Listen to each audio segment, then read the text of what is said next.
예, 안녕하세요. 자, 오늘부터 이제 국가직 대비 4주간 이제 실시간 모의고사입니다. 전범위로 하고요. 실시간 모의고사입니다. 하루에 3회씩 진행할 예정입니다. 그래서 3회이기 때문에 20분간 여러분들이 모의고사 실시간 쳤죠. 이제 채점 점수가 나올 것이고, 이제 이제 매번 확인하실 때는 이제 그런 특징이 있는 것이고, 대신 이제 여러분들 오늘 뭐 첫 문제 풀어보시겠지만 지금 좀 멘붕이 왔을 거다. 왜냐면 지문도 엄청 길고 20문제를 20분 안에 풀어야 되는데 체크가 다 하는데 시간이 꽤 오래 걸리죠. 근데 실제 시험 문제는 이거보다 훨씬 더 쉽게 나옵니다. 쉽게 나오는데 이제 다만 이제 우리가 모의고사는 좀 이제 우리가 강 훈련이죠. 이제 세게 이제 좀 준비를 해둘 필요가 있고 긴 지문을 빨리 읽는 방법 이런 것들이 우리가 필요하기 때문에 그래서 제가 벌써 한 5, 6년째 지금 계속 수년간 제가 실시간 모의고사는 조금 어렵게 낸다. 근데 어렵게 낸다는 게 뭐 완전히 내용이 어려워서 어려운 것도 있지만 지문의 압박 때문에 아마 이제 상당히 부담을 느끼는데 실제 시험은 다시 얘기하지만 이거보다 쉽게 나옵니다. 지문이 짧게 나오죠. 다만 이제 최대한 많은 지문을 확인해 보기 위해서 한 거죠. 거기서 아마 보면 박스형 이런 것들이 상당히 많을 겁니다. 근데 박스형도 따지고 보면 우리가 또 요령이 있죠. 그 다 읽는 게 아니라 밑에 보기가 뭐 개수형 같으면 다 봐야 되겠지만 뭐 이럴 때 이게 이제 조합형이죠. 그럼 조합형은 사실 기억, 니은 두 가지만 지문을 읽어도 정답이 바로 나오는 경우도 있고 또 한두 지문 몰라도 또 우리가 소거법이 있죠. 소거법에 의해서 그러다 보면 알 수 있는 정답을 또 찾아내는 또 그것도 하나의 이제 요령들이거든요. 스킬들이기 때문에 이제 그런 거 많이 연습하시라. 뭐 그런 의미에서 그렇게 정리를 한 거니까 그 점을 여러분들 잘 고려해서 보시고. 그리고 지금 이제 문제들이 사실은 이제 지문이 좀 긴 게 변호사 시험 문제들이 제법 있거든요. 올해 1월 달에 변호사 시험이 있었습니다. 이것도 제가 한 6, 7년 때 됐구나. 물론 학원생들이 아마 좀 어려운 문제를 갖고 변호사 문제들 이런 것들을 기출 문제집이나 아니면 실시간 문제 아니면 뭐 고난이도 문제 해가지고 뭐 그런 식으로 문제풀이를 진행하는 경우인데 사실 이건 제가 옛날부터 저는 이 작업을 했었거든요. 왜냐하면 이제 변호사 시험이 1월 달에 있어. 1월 달 올해도 1월 달에 있었죠. 이건 이제 제가 뭐 표현하기를 한 해 교수님들이 수험생들을 위해서 선전포고하는 거다. 그런 문제들이죠. 그러니까 공법 문제 해가지고 헌법 20문제, 행정법 20문제 해가지고 40문제가 출제가 되는데 그 문제들을 제가 7년째 지금 계속 활용을 하고 있거든요. 그래서 문제 이야기하면 첫 번째 문제는 그 변호사 시험 문제들입니다. 그럼 이 변호사 시험 문제 또 다운받아가지고 먼저 보시는 분들도 있습니다. 공부 조금 이제 하는 학생들은. 근데 굳이 뭐 그렇게까지는 할 필요 없죠. 제가 문제를 통해서 다 확인을 해드리거든요. 그래서 그거는 가고, 그 다음에 해마다 이 변호사 시험을 위해서 로스쿨 재직하시는 법대 교수님들, 그죠? 교수님들이 한 3년 정도, 한 해에 3회 정도, 모의고사 시험을 치거든요. 그건 이제 그 모의고사 시험은 제가 이야기하지만, 기출문제집에 나오지 않는 기출문제다. 그리고 아주 최신 문제들이고, 또 교수님들이 상당히,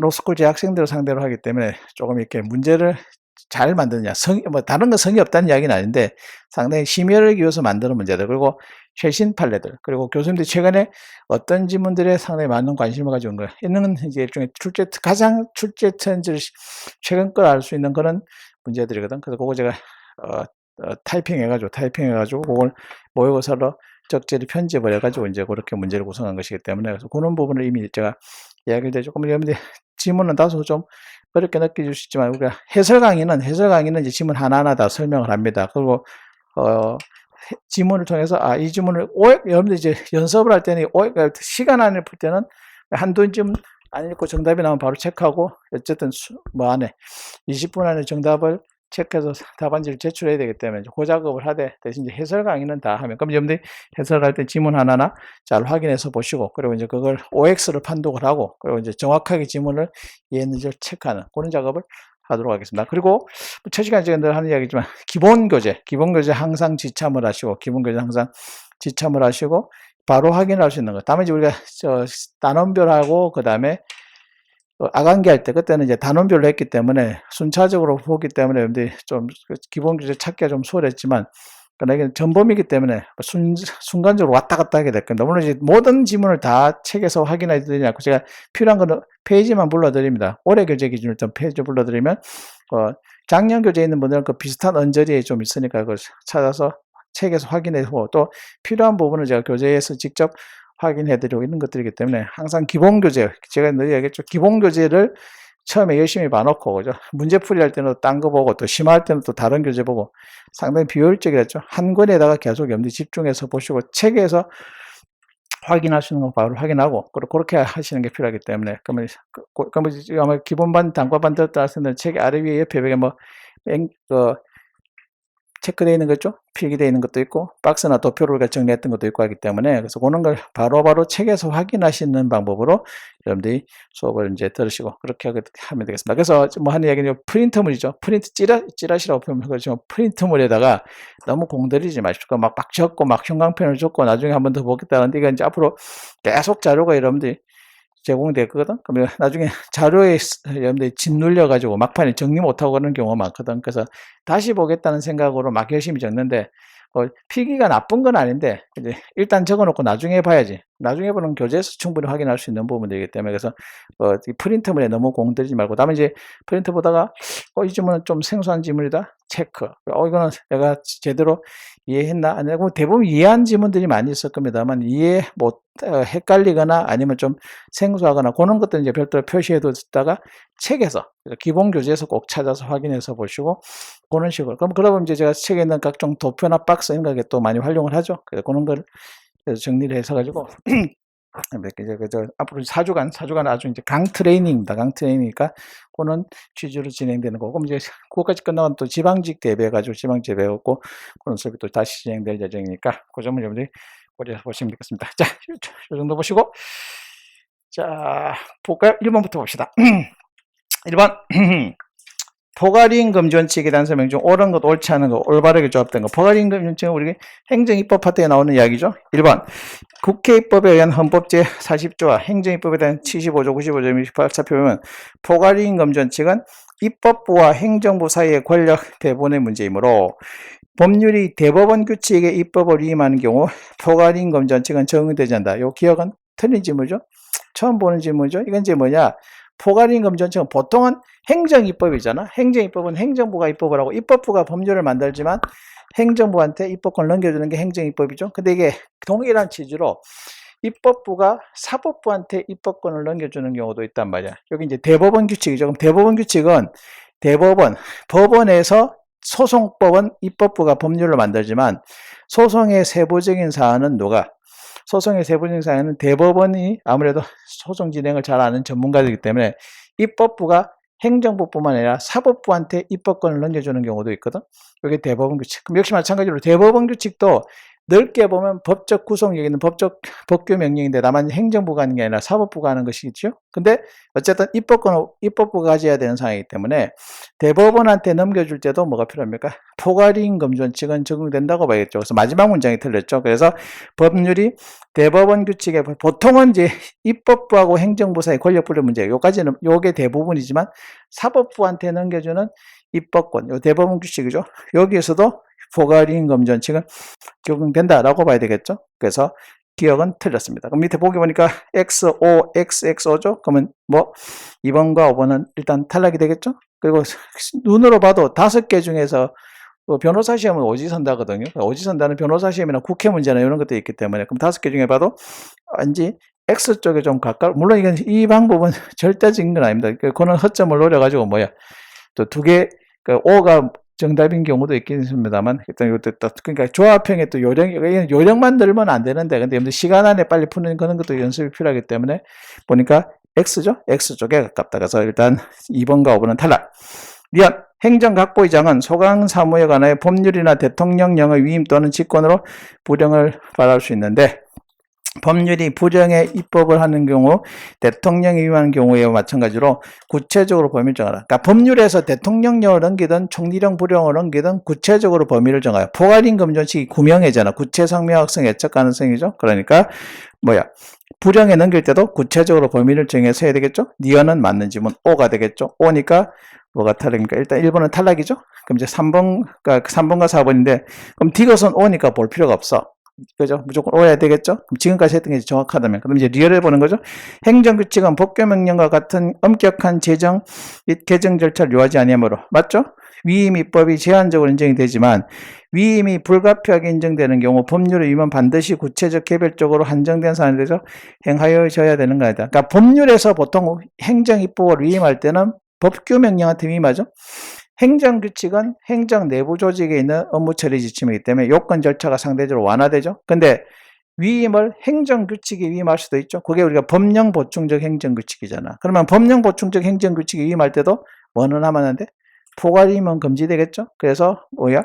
반드시 구체적 개별적으로 한정된 사안에서 행하여져야 한다. 이렇게 바꿔야 되겠죠. 마지막 문장이 돼서 그러니까 앞에 문장은 그럴싸하게 가다가 뒤에서 마지막 문장에서 틀린 거죠. 그래서 그러니까 법률에서 그러니까 우리가 그거 기억나죠?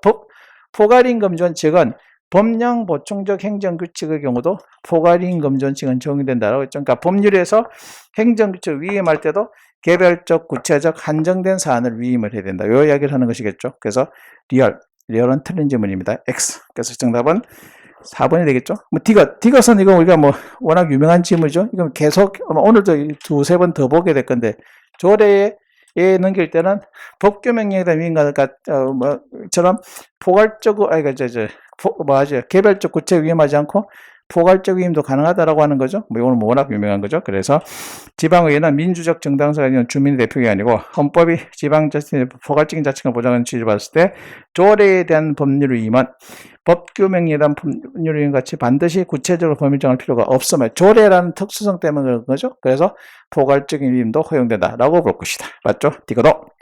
그래서 XOOX 정답은 4번 이렇게 됐죠. 1번 여러분들 뭐 지문의 압박 때문에 상당히 괴로워하는 것 같습니다. 42.9%. 오늘 첫 시험이라서 아마 여러분들이 이렇게 지문이 길게 나올 줄 몰라가지고 시험 보고 아마 중반 이후부터는 대부분 다 자포자기한 것 같아요. 정답률 50% 미친 문제들이 많습니다. 일단 보고요. 자, 그래서 1번 됐고 2번 취소 소송의 대상인 재결에 대한 설명 중 옳지 않은 것.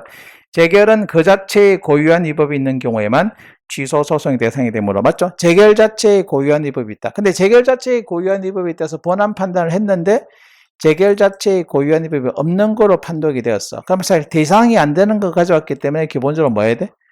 기본적으로 각하를 해야 되는데 본안 심사하고 난 다음에 각하는 재결 자체의 고유한 위법은 본안 심사 과정에서 하는 거잖아. 그러니까 본안 심사하고 나서 각한다. 이게 오히려 모순이죠. 그래서 이때는 뭐가 된다? 각하가 아니라 기각이 된다라고 하는 것이겠죠. 그러니까 재결 자체의 고유한 위법이 있을 때는 소송의 대상이 되지만 심의한 결과 재결 자체의 고유한 위법이 없다라고 판단되면 이때는 각하가 아니라 기각이 되는 거죠. 1번호 이건 교재가 지우는 번호 909페이지. 아마 작년 교재도 909페이지인데 그게 재결 자체의 고유한 위법 해당되는 부분들이 있죠. 거기 보면 그 내용들이 나와 있을 거예요. 909페이지 거기 펴보시면 나와 있는 거죠. 1번 그래서 맞는 질문. 2번 행정심판과 취소송이 동시에 제기되어 행정심판에서 먼저 인용 재결이 있었다면 재결로 인해 대상 처분은 소급하여 효력을 잃게 되므로 처분의 취소를 구하는 소는 소이익이 없으므로 각하해야 된다. 2번 맞는 질문이죠. 그러니까 행정심판과 소송이 동시에 진행 중이야. 그런데 행정심판에서 먼저 인용이 됐다? 인용됐단 말은 청구가 인용이 됐단 말은 권리구제가 된 거죠. 이미 그 처분은 취소가 되어버렸잖아. 그럼 취소가 되기 때문에 그 대상은 없어져 버렸죠. 그럼 행정소송은 더 이상 진행할 실익이 없죠. 소이익이 없는 것이겠죠. 그래서 요게 자체가 딱 있는 건 아니지만 우리가 행정심판이 필요적이라고 행정심판 갔어. 그런데 필요적인데 다시 예외가 있죠. 그래서 행정심판을 청구했는데 재결을 거치지 않고 하는 거. 긴급, 60일 긴급, 못할 그 밖의 사유. 이때는 뭐로 갈 수 있지?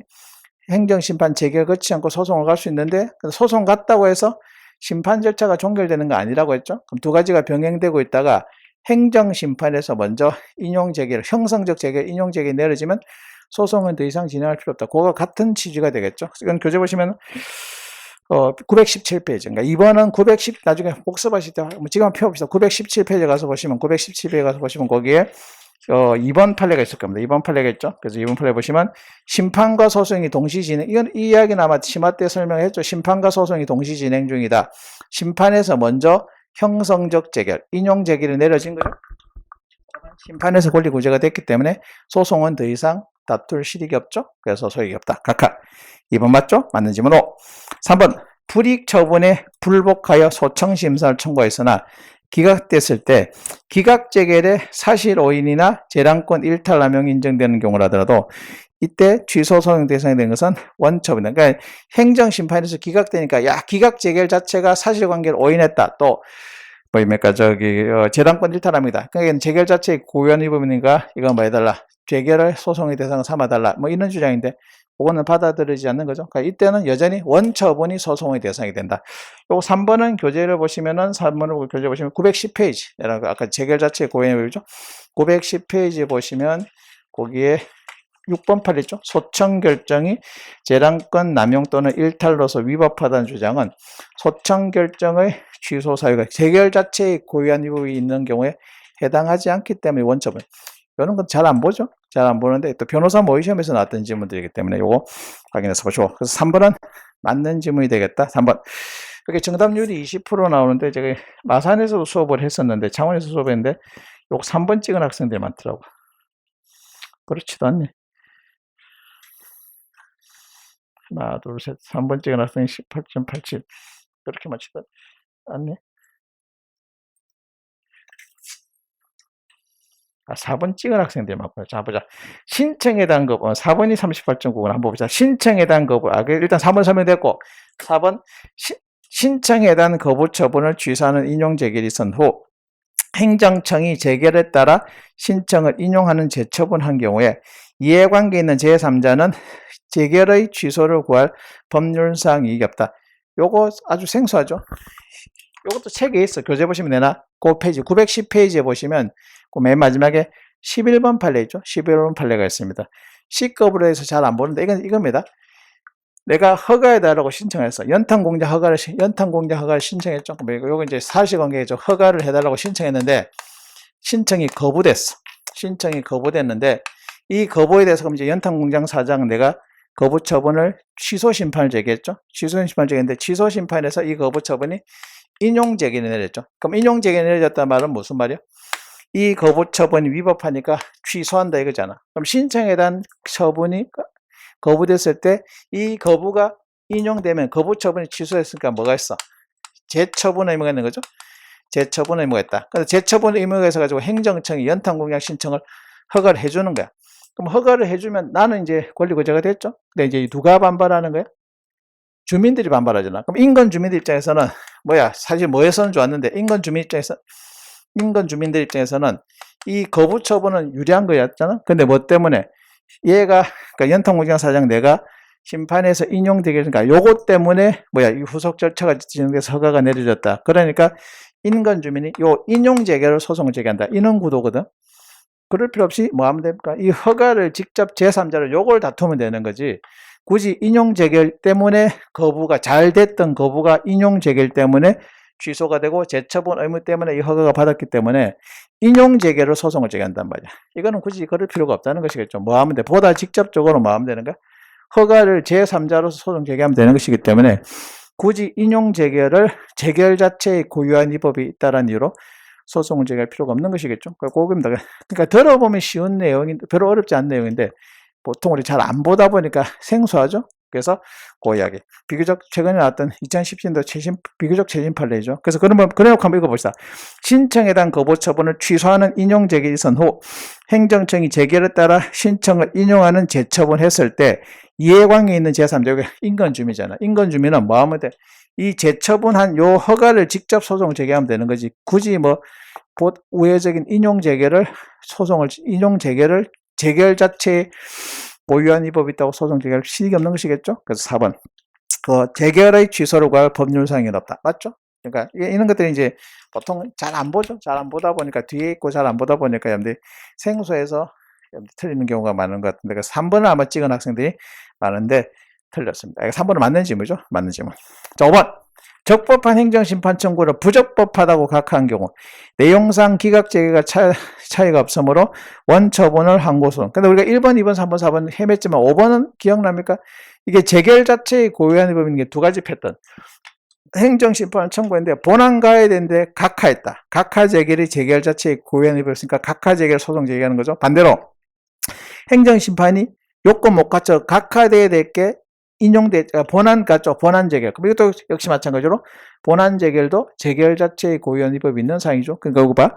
적법한데 그런데 그러면 본안 가야 되잖아. 그런데 행정심판위원회가 각하했죠. 그럼 각하 재결은 재결 자체의 본안 가야 될 건데 각하 재결을 받았기 때문에 재결 자체의 고의원 위법이 있는 경우죠. 그렇기 때문에 이때는 원처분을 대상으로 삼아야 된다. 틀린 거죠. 원처분이 아니라 뭘 대상으로 삼는 거야? 재결을 소송의 대상으로 삼아야 되잖아. 요거 틀린 거죠. 정답은 5번. 상당히 좀 재결 자체의 고의법의 파트는 우리가 조금 어려운 테마들이죠. 어려운 테마인데 한번 보시고 편집을 하다 보니까 이제 여러분들 초반에 여러분들 일종의 기선제압용입니다. 문제 풀이니까 뭐야 만만치가 않구나. 이거 긴장타라는 의미에서 한 것이니까. 그래서 1번, 2번 그렇게 1번, 2번이 정답이 좀 낮으니까 그런 거죠. 그래서 정답은 5번입니다. 요거는 그것도 내나 5번도 교재 내나 909페이지. 바로 앞에 909페이지 보시면 2번 판례하고 3번 판례가 있죠. 2번, 3번 아마 단과 들었던 학생들은 2번 판례, 3번 판례 끝으로 살짝 묶여져 있나? 2번 판례 부적법 각하해야 되는데 본안 가야 되는데 부적법 각하 재결 자체의 고의한 위법이 있는 경우죠. 반대로 본안 가야 되는데 각하 그것도 재결 자체의 고의한 위법이 있는 경우에 두 가지가 있었죠. 그러니까 패턴은 그러니까 그렇게 끝에서 묶었던 거죠. 고약입니다. 그래서 적법한데 본안 가야 되는데 부적법 각하 재결 자체의 고유한 위법이 있는 경우에 해당된다라고 본 거죠. 그래서 5번. 이때는 원처분이 소송의 대상이 되는 게 아니라 재결이 소송의 대상이 되기 때문에 5번이 틀린 질문이죠. X. 정답은 5번.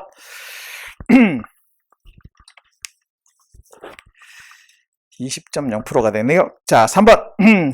질문 길죠? 가번 2020년 1월 29일 질병관리청 보건복지부 소속 행정기관인데 이 질병관리본부인데 작년에 이제 신종 코로나 국면에 청으로 성격됐죠.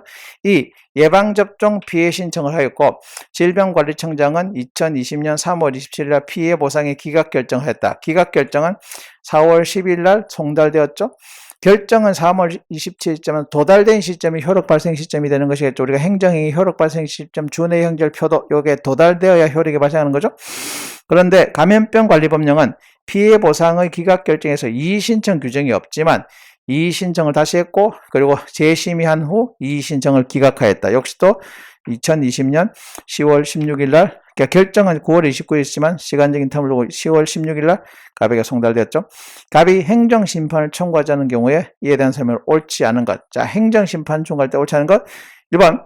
근데 일단 이 내용을 모두 보기에 보시면 행정심판에 대한 관할은 중앙행정심판위원회에 있지만 행정심판 청구서는 질병관리청장에게 제출돼도 무방하다. 이게 이제 처분청이 질병관리청이고 청장이고 질병관리청장은 중앙행정기관이죠. 그럼 중앙행정기관이 한 처분은 어디로 갑니까? 중앙행정심판위원회가 관할을 가지고 있죠. 근데 중앙행정심판위원회 바로 제출할 수도 있지만 뭐 할 수 있지? 행정심판 청구서는 피청구인을 통해서 경유해서 갈 수 있죠. 선택적이다. 그 지문 기억하시면 되겠죠. 그래서 1번은 맞는 지문이에요. 그러니까 바로 행정심판, 그러니까 질병관리청장은 중앙행정기관, 중앙행정기관이 한 처분은 중앙행정심판위원회에 가는 것이겠죠. 근데 크기로 바로 제출할 수도 있지만 피청구인인 질병관리청장에게 제출해도 경유해도 무방하다. 1번 맞죠? 2번 갑은 의무이행심판을 제기할 수도 있고 취소심판, 그러니까 신청에 대한 기각은 실질적으로 거부잖아. 거부나 반려, 거부는 뭐입니까? 거부처분은 우리가 의무이행심판이 보다 효과적이긴 하지만 뭐 하는 것도 가능하다? 거부처분, 취소심판하는 것도 가능하다. 선택적으로 할 수 있는 것이겠죠? 그래서 2번 맞는 질문. 그러니까 이거 1번과 2번은 위에는 사실관계 몰라도 우리가 행정심판에 아니면 그 행정심판 일반적인 지식만 가지고도 충분히 풀 수가 있는 거죠. 그러니까 1번은 청구서 제출은 선택적, 임의적이죠. 그러니까 경유해서 갈 수도 있고 바로 갈 수도 있고 2번 거부처분의 경우에 의무행 심판도 가능하지만 취소심판, 그러니까 사실 의무행 심판이 보다 확실하지만 취소심판도 가능하다. 2번 맞고요. 3번 질병관리청장이 3월 27일 갑에게 피해보상 기각 결정을 대상으로 하여 7월 3일 날 심판을 제기했을 때 심판 청구는 청구기간을 도과하지 않아서 적법하다. 3번 요거 맞는 질문입니다. 왜 그런가 하니 잡아. 아까 첫 번째 게 뭐야? 3월 27일 날 결정했었지만 언제 도착했어? 4월 10일 날 도착했죠. 그러면 그날이 있었 날이야. 그럼 심판은 그날로부터 180, 있었 날부터 180일이죠. 근데 뭐가 있어? 안 날로부터는 90일이죠. 근데 설사 그날 알았다 치더라도 뭐야? 4월 10일 날 알았으니까 그때부터 90일이면 뭐야? 5월 10일, 6월 10일, 7월 10일이죠. 7월 11일까지가 청구기간이기 때문에 뭐야? 7월 3일 날 했죠. 그러니까 뭐를 기준으로 한다면은 3월 27일을 기준으로 한다면은 지났지만, 그러니까 요 이제 요 지문은 고개 함정이죠. 그러니까 3월 27일 날 기각 결정이 있었지만 효력은 언제 도달됐어? 행정 거부 처분이 효력을 발생하기 위해서는 준의 형절표 도달되어야 효력이 생기는 거죠. 도달되어야 효력이 생기기 때문에. 그리고 그날이 효력 발생일인데 안날은 현실적으로 안날이지만 여기는 지문은 안 주어졌다 그러면 뭐 할 수 있는 거야?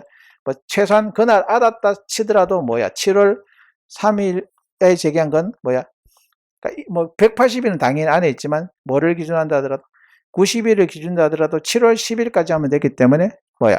7월 3일은 제소기한 청구기간 지킨 거죠. 그래서 이거는 청구기간을 지킨 거죠. 청구기간을 도가지 않다. 그러니까 이제 요게 7월 3일이라는 숫자를 잡은 이유는 뭐하고 3월 27일을 기준으로 하면은 7월 3일이 지난 거잖아. 근데 도착된 게 4월 10일이니까 이제 그거를 구분하느냐, 그걸 물어본 지문이죠. 그 3번은 맞는 지문이야. 4번 질병관리청장이 2020년 9월 29일 날 갑에게 한 이의신청 기각결정을 3월 27일자 피해보상 기각자 독립된 새로운 처분 볼 수 없다. 요거는 여기 이제 이것도 최신 판례거든요. 책에는 없어. 이게 책에는 없는데 2019년도 최신 판례인데 요거는 이제 상황입니다. 처음에 신청했잖아. 피해보상에 신청했어. 근데 처음에 기각 결정이 있었죠. 피해보상을 그러니까 예방접종을 했단 말이야. 근데 이것 때문에 뭐 이게 신종 코로나하고도 연결되는 거죠. 지금 백신 접종을 했는데 그것 때문에 뭐야? 뭐 부작용 때문에 사망한 사람. 물론 이건 인과관계라든지 이게 입증이 돼야 되는데, 근데 어쨌든 피해에 대해서 피해 보상을 신청했는데 기각이 됐죠. 기각이 됐는데, 근데 이제 그 뒤에 이의 신청에 규정이 없죠. 이의 신청했는데 이의 신청에 규정이 없는데 이의 신청을 했는데 그게 다시 한 번 더 이의 신청을 다시 기각했죠. 그러면 이 이의 신청은 보통 우리가 행정법에서 이의 신청은 그 행정처한테 한 번 더 가는 걸 이의 신청이라고 하잖아. 근데 이 이의 신청인데, 근데 이 이의 신청은 사실상 재신청한 거로 평가하는 거죠. 재신청. 그럼 재신청을 했기 때문에 기각은 우리가 표현은 기각이지만 사실상 뭐 하는 거야? 거부죠? 거부가 되겠죠. 그러면 이제 이렇게 하면 대충 스토리가 나오나? 거부 처분은 반복된 거부 처분의 경우에는 뭐야? 거부 처분마다 다 독립한 행위라고 이야기했었죠. 그러니까 요거는 그러니까 이게 판례 사안이다 보니까 이제 표현이 좀 안 익숙한 거죠. 그러니까 반복된 거부는 거부 처분마다 다 독립된 처분이다. 그건 우리가 잘 알고 있잖아. 여기 이제 거기에 맞는 거죠. 그래서 판례에서 그런 것들이죠. 2차의 거부 통보는 새로운 처분이라고 보는 거죠. 그래서 독립된 처분을 보는 거고, 요거대로 그럼 이거는 2차는 언제 결정됐고 9월 29일 날 결정이 됐고 10월 16일 날 송달됐죠. 그럼 이때 새로운 2차 거부 처분이 있었다라고 보는 거죠. 그러니까 반복된 거부는 각각 다 독립해서 처분 선고라고 봤죠. 그래서 4번 지문 보시면 3월 27일자 피해보상 결정과 기각 결정과 독립된 새로운 처분을 볼 수는 없다. 새로운 처분을 볼 수 있다 이렇게 온 거죠. 4번이 틀린 질문입니다. 4번이 X. 정답은 4번. 5번 예방접종 등에 따른 국가의 피해보상에 관한 보건복지관의 권한이 감염병 관리청장에게 위임됐을 때, 요거는 우리가 원고 피고할 때 피고 적격이나 피청구 적격은 동일한 거죠. 위임이 되면 누가 피고된다? 위임은 권한 일부가 넘어갔기 때문에 수임청이 피고인 피청구인다 그거죠. 그러니까 원래 보건복지장관의 권한이었지만 질병관리청장한테 위임됐기 때문에 이때 행정심판의 피청구인은 질병관리청장이 피청구인이 된다. 수임청이 피고가 된다. 그거하고 같은 맥락이 되겠죠. 그래서 5번 5. 그러니까 1번, 2번, 5번 같은 경우에는 위에 있는 사례 날짜 있는 거 안 따져도 우리가 행정심판이라든지 소송의 일반론으로 충분히 우리가 OX를 판단할 수. 물론 이제 설명을 들으니까 그렇다 하지만 그 짧은 시간 1분 안에 그거 다 풀 수 있겠어? 못 풀어. 푼 사람도 있긴 있겠는데. 그러니까 빨리 읽어내는 게 필요하다. 그래서 조금 지문을 제가 길게 앞으로 계속 그럴 겁니다. 그러니까 마음의 각오를 다지고 오죠. 그러니까 근데 처음이라서 그렇지 좀 익숙해지면 여러분들 빨리 지문을 읽는 것도 또 나름대로 연습이 되거든. 훈련이 되기 때문에. 그래서 그런 점을 잘 고려해서 보시면 좋겠다. 자, 그래서 1번, 2번, 3번 그래서 정답은 4번이 되겠죠. 4번이 정답. 그래도 생각보다 정답이 높다. 42.9%네요. 자, 4번. 이건 또 경의적으로 92.9%. 통치행위죠. 통치행위는 다들 전문가들이죠. 통치행위만 한 10회도 가죠, 다들. 1번, 통치행위에 대한 직접적인 명문 규정은 없죠. 1번, 있다 틀렸죠. 없습니다. 틀렸고요. 2번, 통치행위 주체는 대통령 등 행정부뿐만 아니라 국회 및 법원의 통치행위도 인정하는 것이 1번이다. 이게 틀렸죠. 어디가 틀렸습니까? 어디가 틀렸지? 대통령이 주로 해, 통치행위는. 국회도 통치행위를 할 수 있어. 그러나 법원은 통치행위를 하는 주체가 아니라 법원은 통치행위에 해당되는지를 판단하는 주체죠. 그러니까 법원이 어떤 정치적인 행위를 직접 하는 건 아니죠. 직접 하는 건 아니고 법원은 대통령의 권한 행사나 국회의 의결 등이 통치행위에 해당되는지를 판단하는 주체가 되겠죠. 그거는 법원에 의한 통치행위를 인정한다. 거기가 틀렸죠. 그저 보시면 12페이지 보시면 거기에 구체적인 사례라는 타이틀 옆에 화살표 있죠. 사법부에 의한 통치행위는 불인정. 그러니까 사법부는 정치적인 행위 그 자체를 하는 기관이 아니라 12페이지죠. 12페이지에 보시면 사법 행위를 하는 그 행위 자체를 하는 기관이 아니라 뭐가 됩니까? 통치행위에 대한 일을 판단하는 주체죠. 이것도 옛날에 기출문제에서 한번 언급이 돼 서울시 문제에서 기출문제에서 한번 나왔던 지문이 있기 때문에 그걸 확인해서 보시면 되죠. 그래서 대통령 행정부뿐만 아니라 국회도 할 수 있지만 법원이 통치행위를 하지는 않습니다. 그래서 이게 틀렸고요. 3번 국회 및 지방의 의원에 대한 제명은 제명 등 징계 처벌에서는 법원에 제소할 수 없다. 요거는 반은 맞고 반은 틀리죠. 국회의원의 제명은 법원에 제소 못해. 헌법에 나와 있어. 그러나 지방의원은 제명액을 소송 제기할 수 있거든. 그래서 우리가 이것도 교재를 보시면 국회의원의 제명은 법원에 소송 제기하지 못하기 때문에 그러니까 국회가 하는 통치행위로 보통 평가되는 것이고요. 반면 지방의 의원에 대한 제명 의결은 이건 법원에 소송 제기할 수 있죠. 대상이 됩니다. 처분성도 O이기도 하잖아. 그래서 이거는 틀린 질문이 되죠. 그러니까 반은 맞고 반은 틀리죠. 국회의원의 징계 처분은 법원에 제소할 수 없지만 지방의회 의원에 대한 징계는 법원에 제소할 수 있기 때문에 전체적으로 틀린 질문 X. 근데 4번 이거 뭐 워낙 유명한 거죠. 금융실명제 통치행위 그렇더라 하더라도 국민의 기본권 침해 직접 관련될 때는 사법심사에 대해서 된다. 4번 맞는 질문이죠. 정답은 4번. 이런 정답률이 또 92.9. 중간중간에 이렇게 쉬운 문제도 하나씩 있어야 여러분들이 문제 푸는 재미가 있죠. 근데 또 역으로 생각하면 또 여러분들이 나만 맞추면 다른 게 다 맞추죠. 그래서 여러분들이 쉬우면 나만 쉬운 게 아니라 다 쉬워. 그죠? 어려우면 나만 어려운 게 아니라 다 어렵죠. 그러니까 여러분들 그런 것들도 잘 기억해야 된다. 그러니까 어렵다고 우리는 점수에 상당히 많이 오늘 첫 모의고사 치고나면 이제 당장 상담들이 들어올까 이 정도밖에 안 되는데 이게 제가 공부 제대로 한 걸까요 안 할 걸까요 하면서 또 막 우울한 표정을 갖고 맨날 상담하고 한단 말이야. 점수가 중요한 게 아니야. 등수가 중요한 거죠. 여러분들이 항상 시험에서 늘 여러분들이 강구하고 있는 게 점수 잘 받아. 90점, 100점 받았어. 그런데 90점 받았어, 평균. 그런데 카트라인이 91점인 건 시험 못 친 시험이야. 떨어진 시험이지. 보통 객관적으로 보면 90점은 상당히 높은 점수잖아. 그런데 나만 90점 받는 게 아니라 다 90점, 91점 받으면 그건 시험 못 친 거야.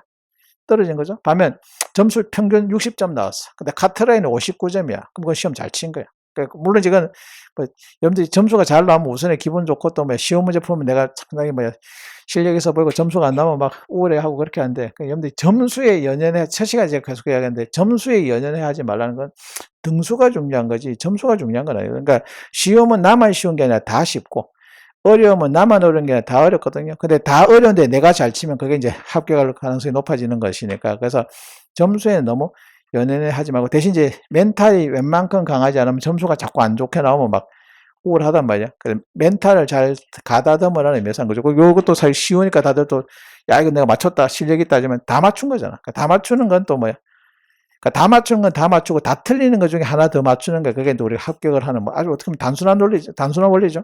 그래서 그런 부분을 좀 잘 감안해서 보시라라고 합니다. 자, 정답은 4번. 쉬웠고요. 근데 50번에서 다시 50% 밑에 뚝 떨어졌다. 그죠? 자, 4인의 공법. 근데 이거는 그렇게 떨어질 문제가 아닌데 한번 보시죠. 4인의 공법행위에 대한 설명으로 옳은 것과 옳지 않은 것, 올바르게 조합한 거, 조합행위죠. 기업, 의사 능력 없는 자의 행위는 무효가 되죠. 의사 무능력자 행위는 무효죠. 행위 무능력자 행위는 취소. 그렇게 된 거죠. 그래서 1번 무효다. 맞네요. O입니다. 그러면 4번과 5번은 탈락이죠? 한번 니어는 무조건 맞아야 돼. 다 O니까. 건너뛰고 디귿에서 하나 걸러지겠네. 행정법 관계의 안정성과 정형성에서 사인의 공법에는 부관을 붙이지 않는 것이 적합하다. 부관을 붙이지 않는 게 적합하죠? 3번 O. 그러니까 O니까 3번 탈락. 이제 리얼에서 결판 나겠네. 근데 리얼에서 결판이 안 나더라도 또 미음이 하나 더 기다리고 있잖아. 그러니까 우리 또 그러니까 이게 조합형을 문제를 풀 때 이제 하나의 요령들이 되겠죠. 미음.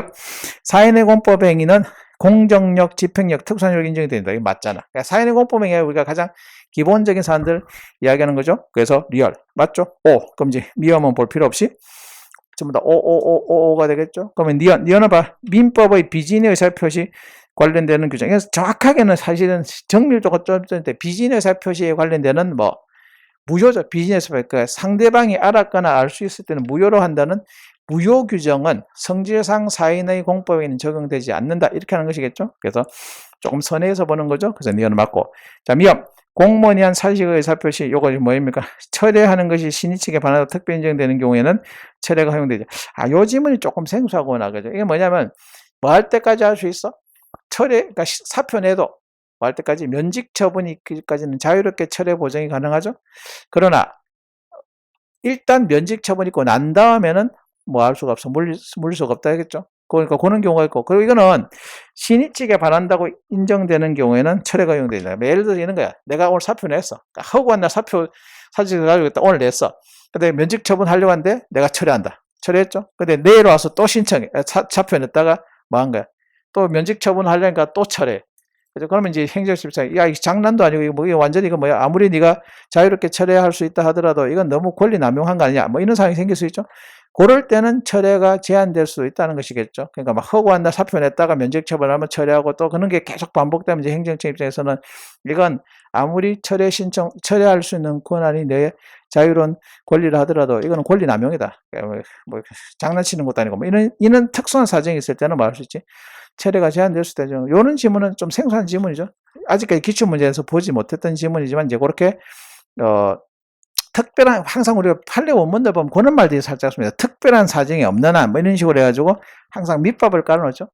그래서 그런 거에 해당되는 걸로 보시면 되겠습니다. 그래서 5번 미연 맞고요. 그래서 전체 다 맞습니다. 5인데 이게 조합형은 좀 쉬울 줄 알았더니 정답률 40%밖에 안 되네요. 자, 6번 가학상 인가에 대한 설명 중 옳지 않은 것. 1번 주택 재개발조합. 자, 재개발조합 설립인가는 설권적 행위죠. 설권적 행위이기 때문에 특허입니다. 그래서 1번 요런 건 이렇게 정답률이 낮게, 그러니까 여러분들 이제 전범위 하다 보니까 아직 이제 전체가 머릿속에 안 들어있지, 그지? 그러니까 이거 사실 인가 파트에서 최근에 아주 중요하게 맨날 했던 거잖아. 재개발조합. 그러니까 통상적인 인가는 보충행위가 맞아. 기본행위를 효력을 보충 완성시키는 건 맞지만 재개발조합의 설립인가는 제가 특수인가라고 해가지고 설명했던 거죠. 설명했던 것이니까 5번은 아까 이제 페이지 내가 불러드렸는데 194페이지, 195페이지 보시면 제목들로 다 나와 있어. 194페이지, 195페이지 교재 한번 펴봐. 그러니까 교재 펴 보시면 193페이지부터 193페이지에서 195페이지까지 쭉 나와 있을 것인데, 그러니까 여러분들 제가 책을 펼쳐드리는 이유는 책에서 꼭 확인하라는 거지. 그래서 193페이지, 194페이지, 195페이지 사인의 공법행위 적용 법규라고 돼 있잖아. 그러면 193페이지 보시면 봐. 의사능력, 행위능력은 필요한데 의사못능력은 무효 동그라미, 행위못능력 취소 동그라미 그렇게 단과할 때 다 표시해뒀죠. 그러니까 그런 지문을 확인하는 거죠. 그런 거 되고. 그리고 비즈니스 표시, 요거는 뭡니까? 성질상 사인의 공법이 적용되었던 건 194페이지, 194페이지 보시면 거기에 의사 표시하자. 학설은 유추 적용하지 않지만 판례는 유추 적용 허용되지 않는다. 여고나사관 전역 지원께서 대표적인 판례 A급을 있었죠. 그런 거. 그 다음에 D가 부관 붙일 수 없다. 그거는 뭐예요?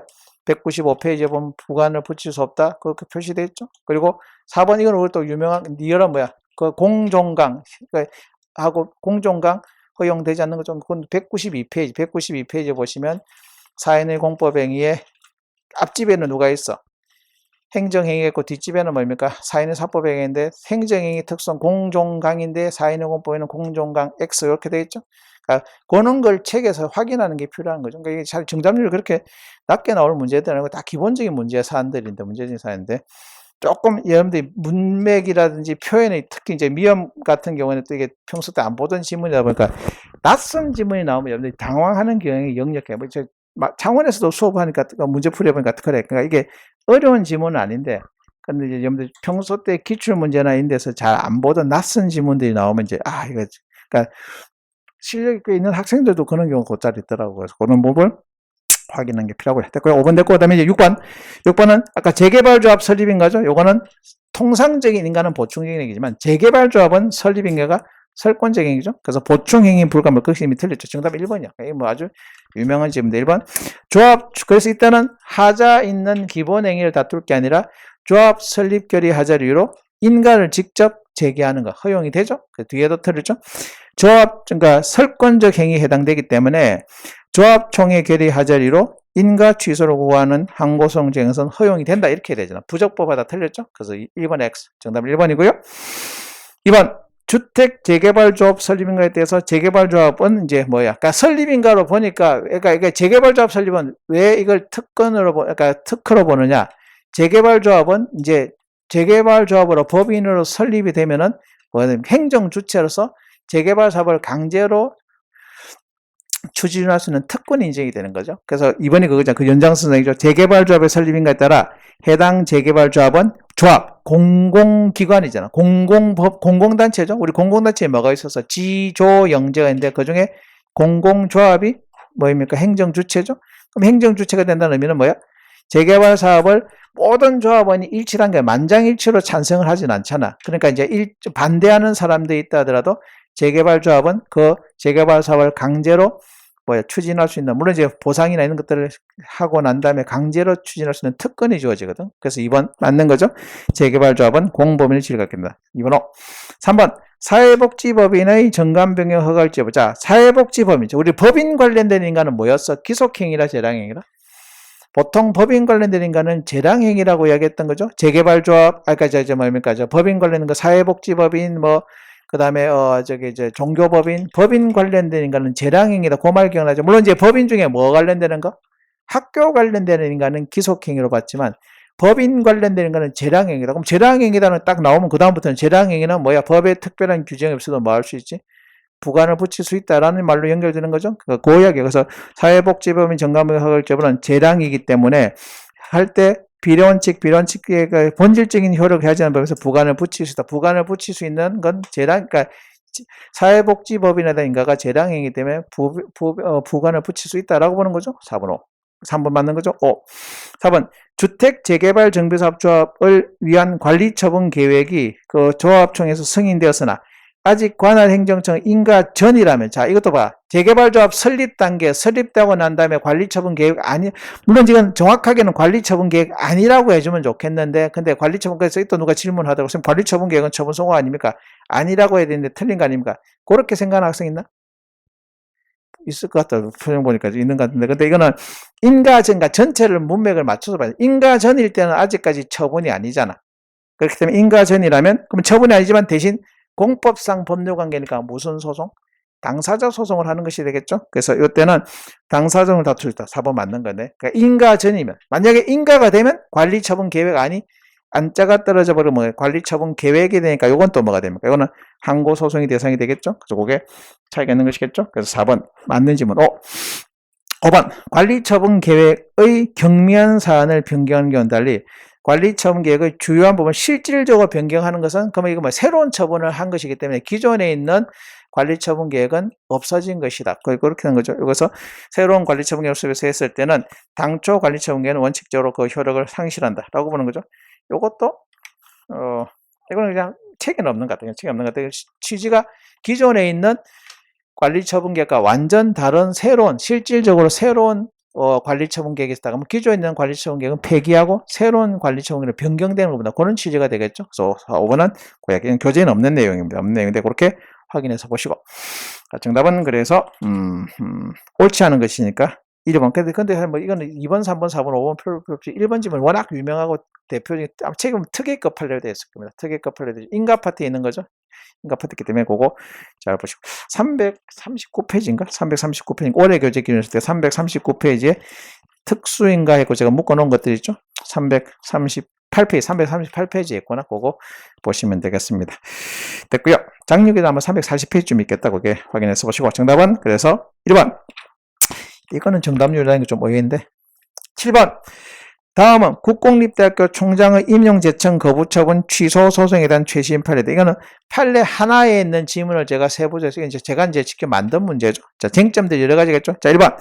교육부 장관이 대학에서 추천한 복수의 총장 후보자들 전부 또는 일부를 임용 제청에서 제외하는 행위는 이거는 처분성 오로 봤죠? 처분성 오로 봤다. 제외돼 버리면 임용될 수 있는 자격을 박탈당하기 때문에 이거는 중간행위, 내부행위를 보지 않고 이것도 하나의 행정행위를 보죠. 다만 행정행위이기는 하지만 그걸 바탕으로 대통령에 뭐가 내려지면 대통령의 이제 추천받은 사람을 임용하면 임용제청에서 제외된 사람은 뭐가 됩니까?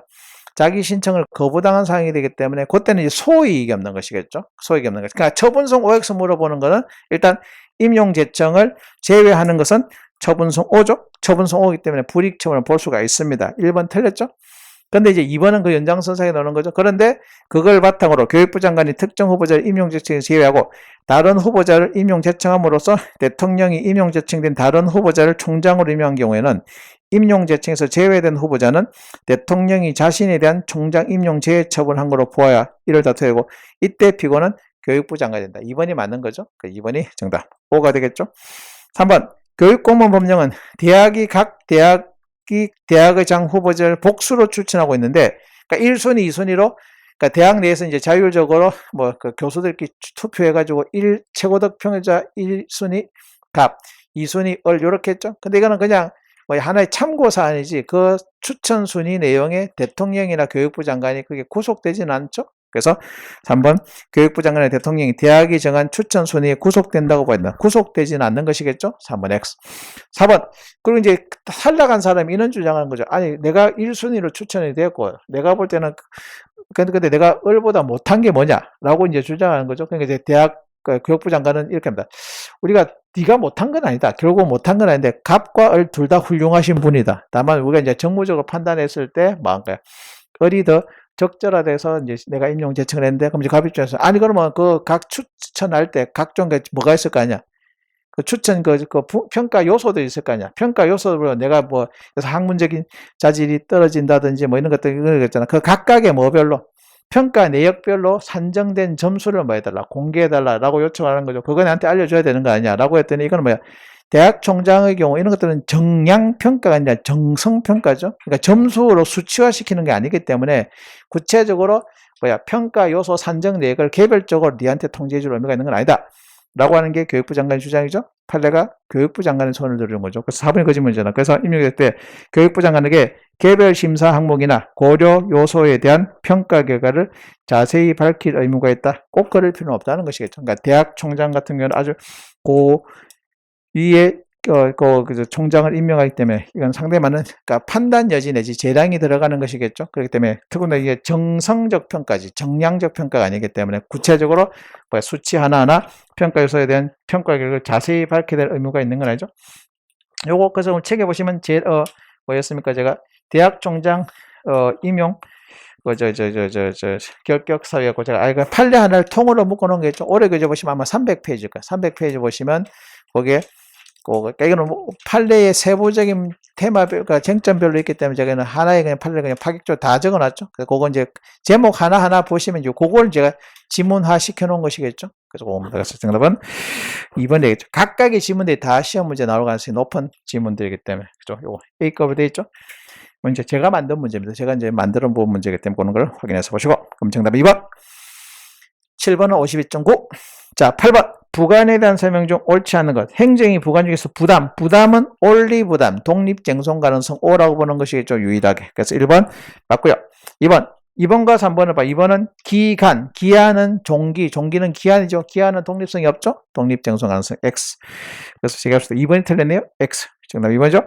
3번 면허 기간. 이것도 기간은 종기. 이것도 책에 보시면 다 나와 있는 판례 사안들이죠. 그래서 이건 종기는 역시 기한은 독립성이 없는 것이겠죠. 그래서 유효기간 만에 취소를 구하는 소송은 제기할 수가 없다. 라고 되어 있는 거죠. 3번 맞고요. 4번 행정청이 처분을 발해진 후 새로운 부담을 부과하거나 그러니까 부관이 사후부관이죠. 사후부관은 뭐입니까? 법유동사죠. 법률의 규정이 있거나 상대방 미리 유보해뒀거나 상대방이 동의겠거나 사정 변경이 있을 때죠. 법이 동사이기 때문에. 그래서 법률 규정, 유보, 동의했을 때 허용되는 원칙이죠. 물론 선생님 사정 변경이 없는데 틀린 지문 아닙니까? 사정 변경에 대한 판단 안 했기 때문에 틀렸다고 할 수는 없는 거죠. 원칙이나 다음 이제 그 뒤에 또 숨어있는 지문이 있죠. 연이어 나오는 지문. 그러나 사정 변경이 있을 때, 사정 변경이 있을 때 당초의 목적을 달성할 수 없는 특별한 경우에는 사후보관 허용되는 4가지가 있었잖아. 그래서 그 이야기입니다. 그래서 4번 맞죠. 정답은 2번. 이거는 52.9, 50% 살짝 넘어가고 있습니다. 60%네. 아니야. 55.7. 자, 9번. 항고소송의 대상이 되는지 처분성 OX의 문제죠. 자, 1번. 정액 경정처분이죠. 이거 우리가 정액과 감액의 이야기가 되어 있죠. 이것도 우리가 유명한 거죠. 이거 뭐야? 정액 경정처분은 새로운 처분이죠. 그래서 기존에 있는 처분을 소멸시키고 새로운 처분. 그래서 소송의 대상이 되는 것은 정액 경정처분이죠. 반면 감액 경정처분은 뭐야? 감액한 게 불만은 아니죠. 감경되지 않고 남아있는 원처분. 다만 처음부터 그 원처분, 변경된 내용의 당초 처분, 이런 표현들을 쓰고 있죠. 그래서 그 이야기입니다. 그래서 1번 정액 경정처분은 당초 신고하거나 결정된 세액을 그대로 둔 채 탄로된 부분만 추가하는 것이 아니라 정액되는 부분을 포함시켜 전체로서 하나의 세액을 결정하는 것이기 때문에 원칙적으로 당초 신고나 결정에 대한 불복귀한 경우 관계없이 정액 경정처분만이 소송의 대상이 된다. 맞죠? 1번 5. 2번 반면 감액하는 처분은 당초 부가처분과 별개의 독립된 처분이 아니라 그 실질은 당초 부가처분의 변경이므로 항고소송의 대상은 당초 처분의 부가처분 중 경정처분에 의해서 취소되지 않고 남아있는 원처분, 변경된 내용의 당초 처분. 2번 맞죠? 5. 그럼 이거는 과세처분뿐만 아니라 과징금이라든지 행정처분이 줄어든 경우도 똑같은 원리가 되겠죠? 심지어는 행정심판에 줄어든 것도 같은 이야기 되겠죠? 그래서 밑에 3번 과징금이죠. 과징금 부과처분했다가 감액처분했을 때 당초 부과처분 중 감액처분에서 취소되려고 하는 남은 부분이 항고소송이 대상이 되는 게 아니라 감액처분이 소송이 된다. 반대로 이야기하고 있잖아. 감액처분은 줄어든 건 불만이 아니야. 줄어들지 않고 남은 원처분이기 때문에 감액처분이 아니라 감액대 처분에서 취소되지 않고 남아있는 부분이 항고소송 대상이죠. 그래서 항고소송의 대상이 되는 거지 감액처분이 항고소송의 대상이 되는 거다. 말 바꾸는 거죠? 틀렸지. 그러니까 객관식에서 주요 출제 트리가 뭐야? 바꿔치기죠? 말 바꿔치기, 살짝 키워드 바꿔치기, 꼬리말 바꿔치기, 주어 바꿔치기 이런 것들이죠. 그런 거 바꿨죠? 3번이 틀렸습니다. X. 4번 제재적 행정처분. 이것도 알죠? 영업정지 3개월 처분이 영업정지 2개월로 줄었어. 그럼 그 말은 뭐라고 했어? 영업정지 2개월 처분을 새롭게 했다는 의미가 아니라 3개월 중에서 1개월만 일부 취소한 거로 보는 거죠. 그럼 이것도 소송의 대상이 되는 것은 변경된 내용의 당초 처분이죠. 변경된 내용의 당초 처분. 그래서 제재적 처분에서 처분이 유리하게 변경된 경우에 당초 처분이 소멸하는 것은 아니고 당초부터 유리하게 변경된 내용의 처분으로 존재하므로 취소송은 변경된 내용의 당초 처분. 이렇게 되어 있죠. 4번 5. 정답은 3번. 이것도 제가 이제 만들어 본 문제죠. 894페이지. 작년 교재도 아마 같은 페이지일 겁니다. 894페이지에 보시면 과세처분 늘어났을 때하고 줄어들 때 정액경정처분과 감액경정처분 요거 그거 있었죠. 내가 1번, 2번, 3번, 4번 그거 나란히 그대로 지문으로 구성을 한 거죠. 그러니까 맞게도 틀리게도 나오는 건데 그거 그대로 확인해서 보시면 됩니다. 894페이지죠. 1, 2, 3, 4 정리 확인해서 보시고 정답은 3번. 요거는 60%. 이거 뭐 자주 봤기 때문에 정답이 조금 이제 높게 나왔습니다. 10번. 경상남도 창원시장 갑은 A 토지에 대한 1919년 표준 공시지가 700만 원 기준으로 개별 공시지가를 최종적으로 850만 정했다. 이에 대하여 A 토지 소유자 어른 개별 공시지가 지나치게 높게 책정된 걸 주장하면서 그 위법성을 다투려고 한다. 다음 설명 틀린 거. 이거 우리가 하자성계라는 기본 구도잖아. 표준 공시지가죠. 표준 공시지가는 국토교통부 장관이 정하는 거죠.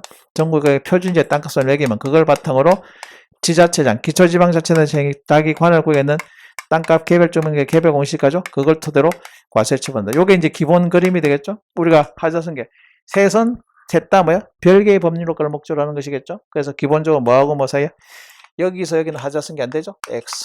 여기서 여기는 하자성계 안 되죠. X. 그러나 개공과세는 별개이기는 하지만 별개지만 별개의 법률 효과를 목적하지만 예측 가능성이라든지 수인 가능성 토대로 예측 가능성, 수인 가능성이 있으면 참고 견딜 수 있기 때문에 이때는 하자성계가 부정이 되는 거죠. 반면 예측 가능성, 수인 가능성이 없는 경우까지 하자성계를 부정하면 국민들이 너무 가혹해지니까 이때는 하자성계를 인정하는 사항이 되죠. 인정한다, 부정한다. 그래서 요거 아주 유명한 것이죠. 그리고 추가되는 거 표준 공시지가 결정은 요렇게는 아주 성이 안 되지만 그 다음 단계라는 게 뭐예요?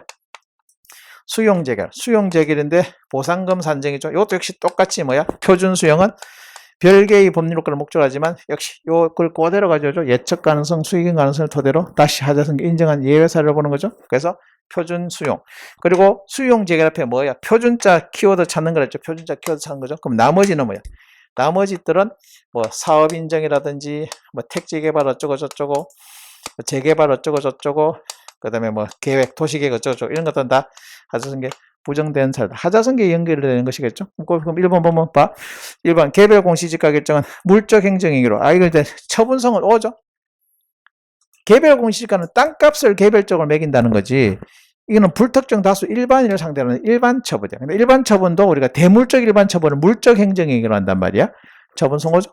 다 처분성호 해당되는 거죠. 1번 2번 개별 공시지가 결정은 위법성 있는 경우에 이를 토대로 된 양도소득 부가처분을 항구동 다툼에서 개별 공시지가 결정 위법을 다툴 수 있다. 이거는 봐. 개공과세는 별개지만 하자성계 인정인지 부정인지 결론을 물어본다면 뭐야? 인정된 사례를 대답을 하라고 했죠. 그래서 개공과세는 하자성계 인정된 사례가 되겠죠. 입으로 3번 표준 공시지가 결정하자 했다면 개별 공시지가 결정 소송에서 표준 공시지가 위법을 다툴 수 있다. 3번이 틀린 거잖아. 3번은 뭐 물어보는 거지? 이거 물어보는 거잖아. 여기에 하자가 있다. 이걸 다툴 수 있다? 안 되죠. 별개이기 때문에. 그죠? 4번, 3번이 그래서 틀렸죠. X. 4번, 그러나 표준 공시지가 위법이 있을 때 이를 토대로 수용 재결, 보상금 산정은 소송 등에 다툴 수 있다? 맞는 질문이죠. 이거는 뭐 요거죠. 표준 수용이죠. 표준 수용은 별개지만 그러니까 2번과 4번은 우리가 유명한 개공과세 표준 수용 그리고 친일 독립 요 세 가지는 별개의 법률 효과를 목적하지만 하자성계 인정한 사례죠. 교재 가지고 보면 410페이지. 올해 교재는 410페이지고 작년 교재는 아마 412페이지쯤인데 한번 펴봐. 단과 들었던 학생들은 거기 뭐 표시가 다 그러니까 몇 페이지입니까? 410페이지. 작년 교재는 412페이지죠. 그 밑에 보니까 표준과 개별 409페이지겠구나. 요 틀리는 409페이지고 앞 페이지에 표준 공시지가 결정, 개별 공시지가 결정, 그리고 과세처분. 요 딱 그림 나와 있죠? 제가 교재를 자꾸 펴보라는 이유가 열심히, 그러니까 이게 또 열심히 적거든. 적는데 적지 마. 그러니까 없는 학생들은 적어도 되겠는데, 근데 되겠잖아. 필기를 자꾸 막 근데 여러분들 필기 했는지도 모르고 막 필기 중독이에요, 필기 중독. 막 적거든. 책에서 확인하시면 되겠죠. 그래서 일부러 제가 여러분 필기하지 하지 말고 일부러 좀 날려 쓰기도 하고 막 줄여서 속성을 하는데, 그러니까 심화까지 들었던 학생들은 이거 다 책에 있는 거죠. 그러니까 제가 기본 교재를 항상 뭐 하죠. 제가 계속 뭐 그냥 뻘소리 한 게 아니라 계속 해서 첫 시간부터 앞으로 말 때까지 지방직 할 때도 또 기본 교재 계속 하죠. 왜? 본 거 계속 확인하고 요게 우리가 기본 교재를 본 취지. 제가 계속 요즘 많이 강조하잖아요. 요즘 유명하신 분들 책이 막 이것저것 종류가 많아. 기본 교재 있고 뭐 또 뭐 교재가 있고 뭐 요약집 교재가 있고 또 막 기출 문제도 두껍고죠. 근데 기출 문제도 해설만 엄청 길고 그럼 그거 사실 길게 할 필요는 뭐 있어. 기본 교재에서 책을 바로바로 찾아서 확인만 하면 되는 건데, 그러니까 책들을 막 두껍게 하는 걸 여러분들이 이거 뭐 이야기하지 좀 또 다른 강사 또 깐다고 하도 그래서 항상 전 기본 교재 늘 뭐 하죠? 열심히 잘 봤잖아. 그럼 다듬었으면 시험 칠 때까지 계속 반복해서 보는 거, 그게 필요한 거죠. 이렇게 하면 됩니다. 그래서 고약이죠. 그래서 이것도 제가 이제 만든 문제거든요. 제가 만들어 본 문제. 중간중간에 제가 직접 만든 문제들도 또 집어넣는 거죠. 그래서 그렇게 보시면 됩니다. 10번. 정답은 3번. 정답률이 45.7. 자, 11번. 항고소용 대상에 대한 설명이죠. 옳지 않은 거. 처분성 OX 문제죠. 1번. 교육공무원 승진 후보자 명부에서 승진 심사 방식으로 행해지는 승진에서 명부에서 빼는 거죠. 요것은 처분송으로 보죠. 명부에서 빠지면 교장으로 승진할 수 있는 자격 자체를 박탈당하기 때문에 요건 처분송 O로 보는 거죠. 항고소용 되겠다. 처분송 O. 기억은 맞죠? 맞으니까 일단 1번과 4번은 탈락이네요. 그럼 니엇. 금융감독원장의 문책 경고. 요거는 단순 경고가 아니라 은행법에 의할 때 3년 동안 은행 임원에 취임할 수 없는 불이익한 효과를 가져오죠. 이것도 처분송 O입니다. 처분송 O인데 블라블라 처분에 해당하지 않는 틀렸죠. 니언은 틀렸기 때문에 니언은 괜히 반대 없네, 그지? 니언은 밑에 기억이 맞기 때문에 니언은 없네. 괜히 반대 어쨌든 틀린 질문이죠. D가 관할 지방 디귿지게 나겠지. 관할 지방 병무청장이 병역 의무 기피를 이유로 그 인적 사항 등을 공개할 대상자를 1차로 결정하고 그에 이어 병무청장의 최종 공개 결정이 있는 경우 지방병무청장의 1차 공개 결정은 병무청장의 최종 공개 결정과는 별도로 항고소송이 돼서 이게 틀렸습니다. X가 되겠죠? 그래서 X이기 때문에 일단 그러면 2번과 5번은 대거 탈락. 그럼 정답은 3번으로 이제 정리되죠. 자, 요 2번 디귿은 최신 판례입니다. 최신 판례인데 우리 처분성 OX 문제는 뭐 늘 중요한 거죠. 다 책에 보면 다 A급 판례로 되어 있을 겁니다. 뭔 말인가 하니, 자, 이거는 디귿은 근데 이건 병력 기피자들이 있어. 그럼 병력 기피자들을 각 지방에 있는 지방병무청장이 1차적으로 취합해서 결정을 했어. 그럼 이제 그걸 다 모아가지고 병무청장이 최종적으로 병력 기피자를 결정하고 인터넷에 공개를 했단 말이야. 그럼 이 인터넷에 명단 공개한 처분, 요거는 처분성이 오란 말이야. 그런데 지방병무청장이 1차적으로 취합해서 한 결정은 그 과정에 있는 중간 과정에 있기 때문에 지방병무청장의 1차 그 결정은 처분성이 부정되고 뭐가 처분성이다? 최종적으로 병무청장이 한 결정, 요게 처분성 O로 본단 말이야. 이건 우리 책에서는 처분성 OX 문제인데 저 앞에 공표 파트에 이 내용이 있을 겁니다. 작년 교재는 없어. 올해 교재 추가된 것이죠. 그 작년 교재는 추록에서 확인을 하셔야 됩니다. 작년 교재가 있는 분은 추록에서 확인해서 보시고 올해 교재가 있는 분은 685페이지 685페이지 보시면 거기에 그 명단 공개죠. 명단 공개에 대해서 처분송호인데 근데 제목에는 뭐가 있어? 병무청장이 한 명단 공개는 처분송호 요거로 있죠. 근데 그게 판례가 다 있는데 맨 마지막에 봐봐. 그 쟁점이 몇 가지인데 맨 마지막에 꺽쇠 5번. 판례 꺽쇠 5번에 보면 그걸 밑주시는 거죠. 관할 지방 딱 고지문이죠. 관할 지방 병무청장이 1차로 공개 대상을 결정하고 그에 따라 병무청장이 딱 지문 그대로죠. 그에 따라 같은 내용으로 최종적 그 공개 결정했다면 공개 대상자는 병무청장의 최종적 공개 결정만을 다투는 걸 충분하고 관할 지방 병무청장의 공개 대상자 결정을 별도로 다툴 실이 없다. 대상이 되지 않는다고 보는 것이겠죠. 그래서 요거 확인해서 받으시면 되겠다라고 하는 거죠. 예, 그래서 D가 틀렸죠. X. 요거 이제 A급이죠. 역시 A급 최신 판례입니다. 2019년도 최신 판례인데 요 11번 문제는 작년 변호사 시험 문제다. 그래서 제가 변호사 시험 문제를 많이 강조하는 이유가 이것도 작년에 그러니까 2019년도에 나온 판례이기 때문에 기출 문제에서는 없는 문제들이야. 그러니까 기출 문제에서는 못 보는 거죠. 그런데 작년 2020년 1월 달이니까 19년도에 이게 6월 달에 나온 판례가 1월 달에 바로 시험이 출제가 됐죠. 그래서 변호사 문제에서 요런 문제들이 상당히 그리고 결정적으로 이 문제는 디귿을 모르면 못 푸는 문제잖아. 디귿을 아느냐 모르냐에 따라서 정답을 골라내냐 안 내냐 그게 다르니까 봐. 기억 리얼이 있고 기억 디귿 리얼이 있잖아. 그러니까 디귿을 모르면 이 문제는 못 푸는 상황이겠죠. 그러니까 이제 교수님들도 요즘 이제 조합형도 상당히 한 단계 업그레이드 되고 있어. 옛날에는 조합형하면 밑에 가치가 같았잖아. 하나, 두 개든 세 개든 네 개든 같이 있었단 말이야. 근데 그러니까 학생들이 소거법에 따라 요거 제끼면 나머지는 몰라도 정답을 찾아낸다. 이는 이제 그 상황을 알죠? 그래서 교수님이 기억, 니은 디귿, 기억, 니은, 리얼 해갖고 개수를 달리고 이것도 보기가 한 개도 있고 두 개도 있고 세 개도 있잖아. 그러니까 조합형을 이렇게 하니까 훨씬 더 학생들이 심리적 부담이 커지는 거죠. 그리고 결정적으로 디귿 지문을 아느냐 모르냐에 따라서 이 정답을 찾아내냐. 그러니까 결국 이제 출제한 사람이 출제 경향을 여러분들이 분석할 필요는 없는데 이제 제가 보니까 요런 문제는 상당히 세련되게 신경을 많이 써서 내는 문제다라고 충분히 추론해 보시는 거죠. 그래서 D가 중요하고. 자, 리얼. 건축주가 토지 소유자로부터 토지 사용 승낙서를 받아 토지 위에 건물을 건축하는 건축을 받았다가 착공하기 전에 건축주의 기책 사유로 토지 사용권을 상실했을 때 토지 소유자는 건축허가의 철회를 신청할 수 있고 그 신청을 거부한 행위는 항고소송의 대상이 된다. 요거는 저 앞에 우리 책에서는 허가 파트에 요 판례가 있는데 허가 파트에 요 판례가 있는데 요것도 아마 책에서 아마 A급으로 정리가 되어 있을 것이다. 허가의 제일 마지막 파트에 오는 내용이 있을 겁니다. 교재 보시면은 329페이지. 올해 교재 기준입니다. 작년 교재는 330페이지쯤 되겠다. 거기에 보면 그게 뭡니까? 5번 판례 있죠? 5번 판례고 단과 들었던 학생들 또 밑에 여백에 적혀 있죠? 적혀 있는 거고 이거는 철회할 수 있는 신청권 인정이 된다고 했었죠? 그래서 이게 또 시간이 너무 많이 걸리는데 일단 해봅시다. 또 처음이니까 토지 소유자가 있어. 이것도 책에 그러니까 있는 학생들 적을 필요가 없는 학생들에서 한번 해보는 다른 책 혹시 보셨던 분들 위해서 토지 소유자가 갑이야. 근데 건축주는 을이죠.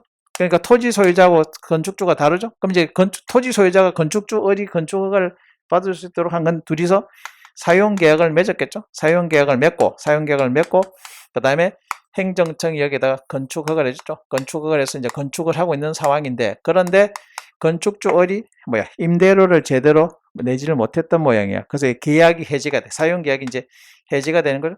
계약이 해지가 되면 이제 누구야? 토지 소유자 입장에서는 자기 토지 소유권을 뭐 해야 될 거 아니야? 토지 소유권을 이제 복원시켜야 될 거 아니야? 그럼 이제 뭐 한 거야?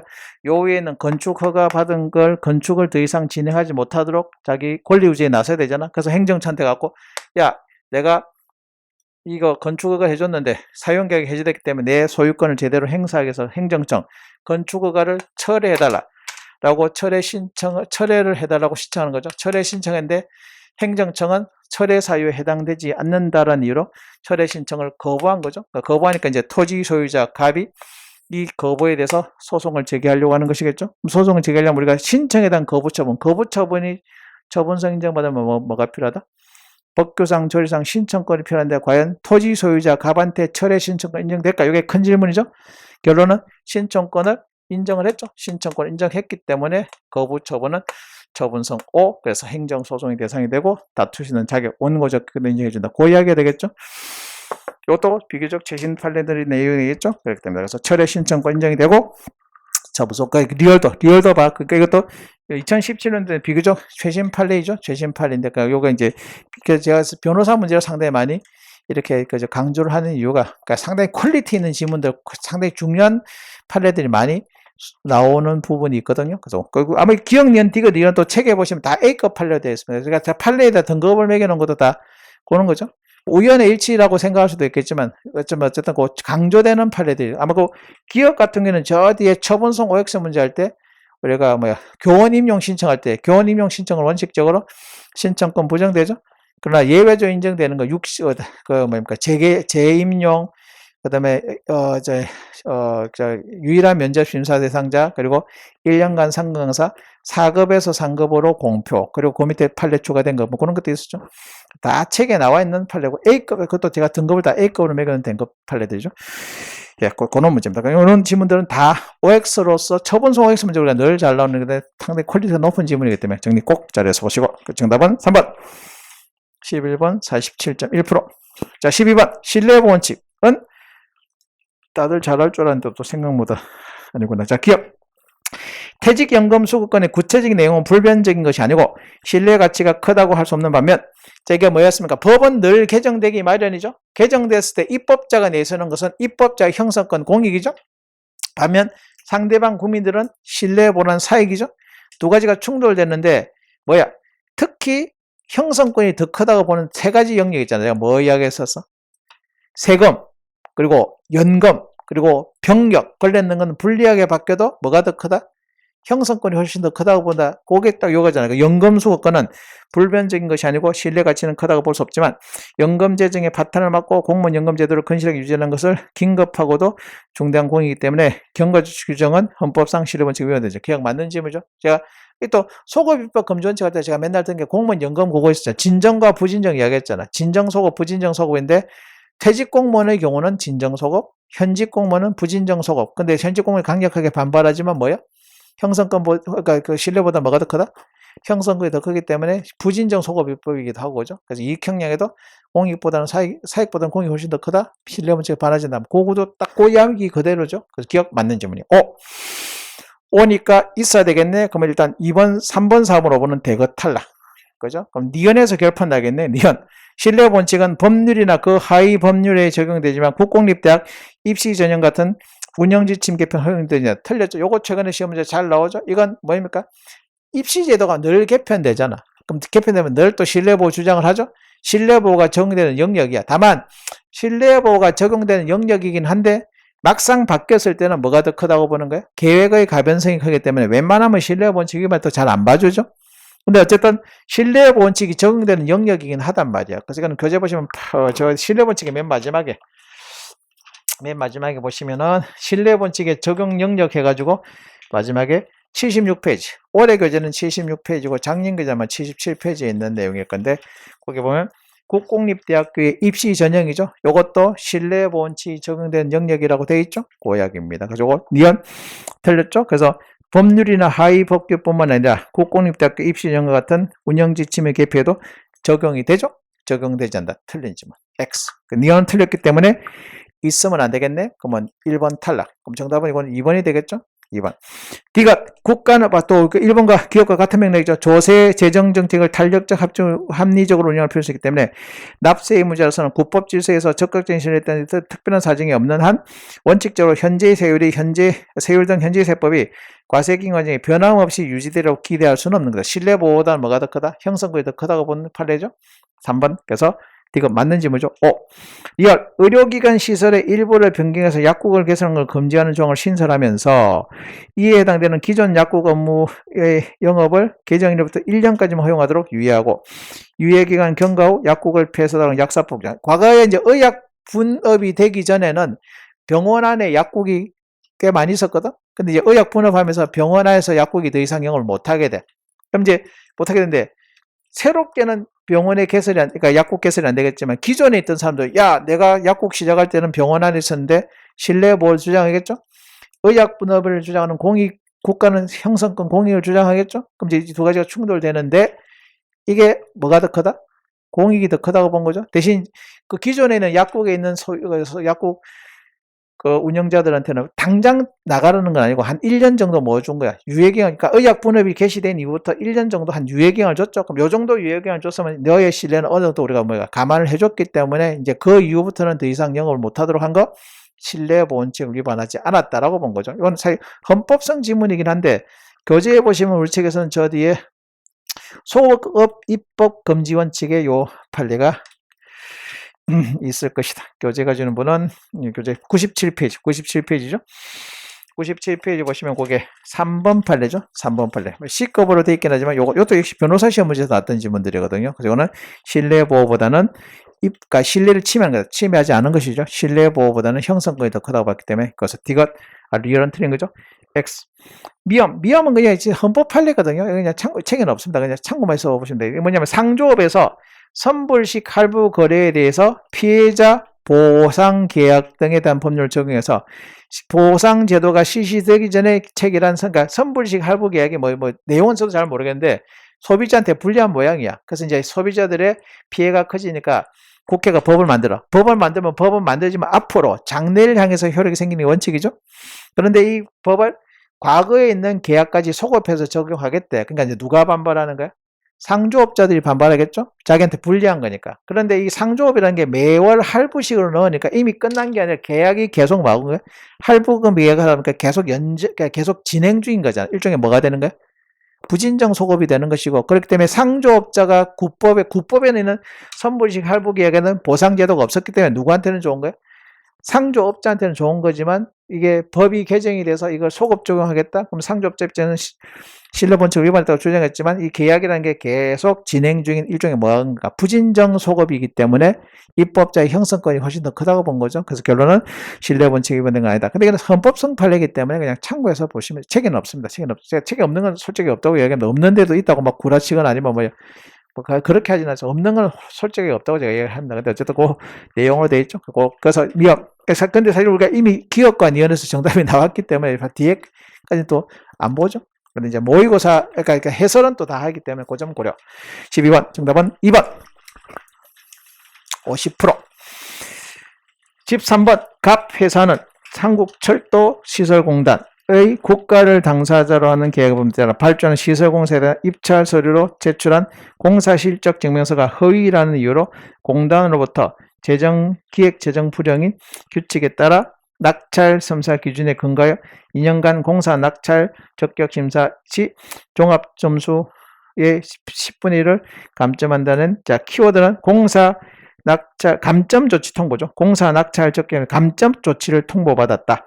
갑 회사는 감점 조치 통보에 대해서 소송 제기하면서 동시에 감점 조치에 대한 효력 정지를 신청하였다. 옳은 걸 모르는 거. 키워드는 감점 조치 통보. 결론은 이건 처분성 X야. 그러니까 단순한 사실 행위로 평가되고 그래서 감점 조치를 통보한 것은 처분성이 X인 거죠. 그럼 처분성 X다라는 것에서 상당히 대부분 커버가 되는 거죠. 그럼 감점 이건 올해 교재에 있고 작년 교재는 추록이 있겠다. 교재 보시면 901페이지거든. 901페이지 보시면 거기에 23번 판례로 있을 겁니다. 장령 교재에 있는 분은 추록해서 보셔야 됩니다. 그래서 그거죠. 그럼 이제 그렇게 보면 그걸로 기본적으로 설명이 된 거죠. 그럼 일단 기업 공단이 제정한 낙찰 검사 공사 낙찰 적격 심사 세부 기준은 내부 업무 처리 지침이잖아. 내부 업무 처리 지침이기 때문에 처분성 법규성이 부정이 된 거죠. 그래서 공사 낙찰 적격 심사 기준은 내부적인 기준표, 대외적인 구속력은 없죠. 그래서 기억은 맞는 지문에 오니까 있어야 되고요. 니은 공단이 갑 회사에 대한 감점 조치는 취소 소송이 대상이 되는 처분이다. 틀렸죠? 그러니까 니은은 X야. 기억은 오고 니은은 X. 니은은 X니까 기억은 오고 니은은 X니까 일단 1번 탈락이네요. 그럼 이제 디귿은 무조건 맞아야겠네요. 효력 정지 신청은 집행정지가 갖추면 뭔 말인 거야? 감점 조치 통보는 처분성이 X니까 취소송의 대상이 안 되는 거죠. 취소송의 대상이 안 되니까 뭘 할 수가 없어. 소송 계속이라는 전제 요건이 충족되지 않죠. 그러니까 행정소송은 우리가 집행정지는 뭐가 있어야 돼? 적법한 본안 소송이 계속 중에 있을 것, 이게 요건이잖아. 그런데 적법한 본안 소송이 계속 중에 있을 것인데 이게 위에 있는 감점 조치 통보가 처분성이 X이니까 소송 계속이라는 말이 나올 수가 없는 거죠. 그러니까 집행정지 신청은 요건 못 갖춘 거지. 부적법 각하되는 것이죠. 디귿은 그래서 맞는 지문이야. O. 디귿은 O죠. 그럼 디귿이 O니까 무조건 O인 것인데 일단 밑에 2번과 4번인데 4번까지, 그러니까 리얼까지 가야 되는구나.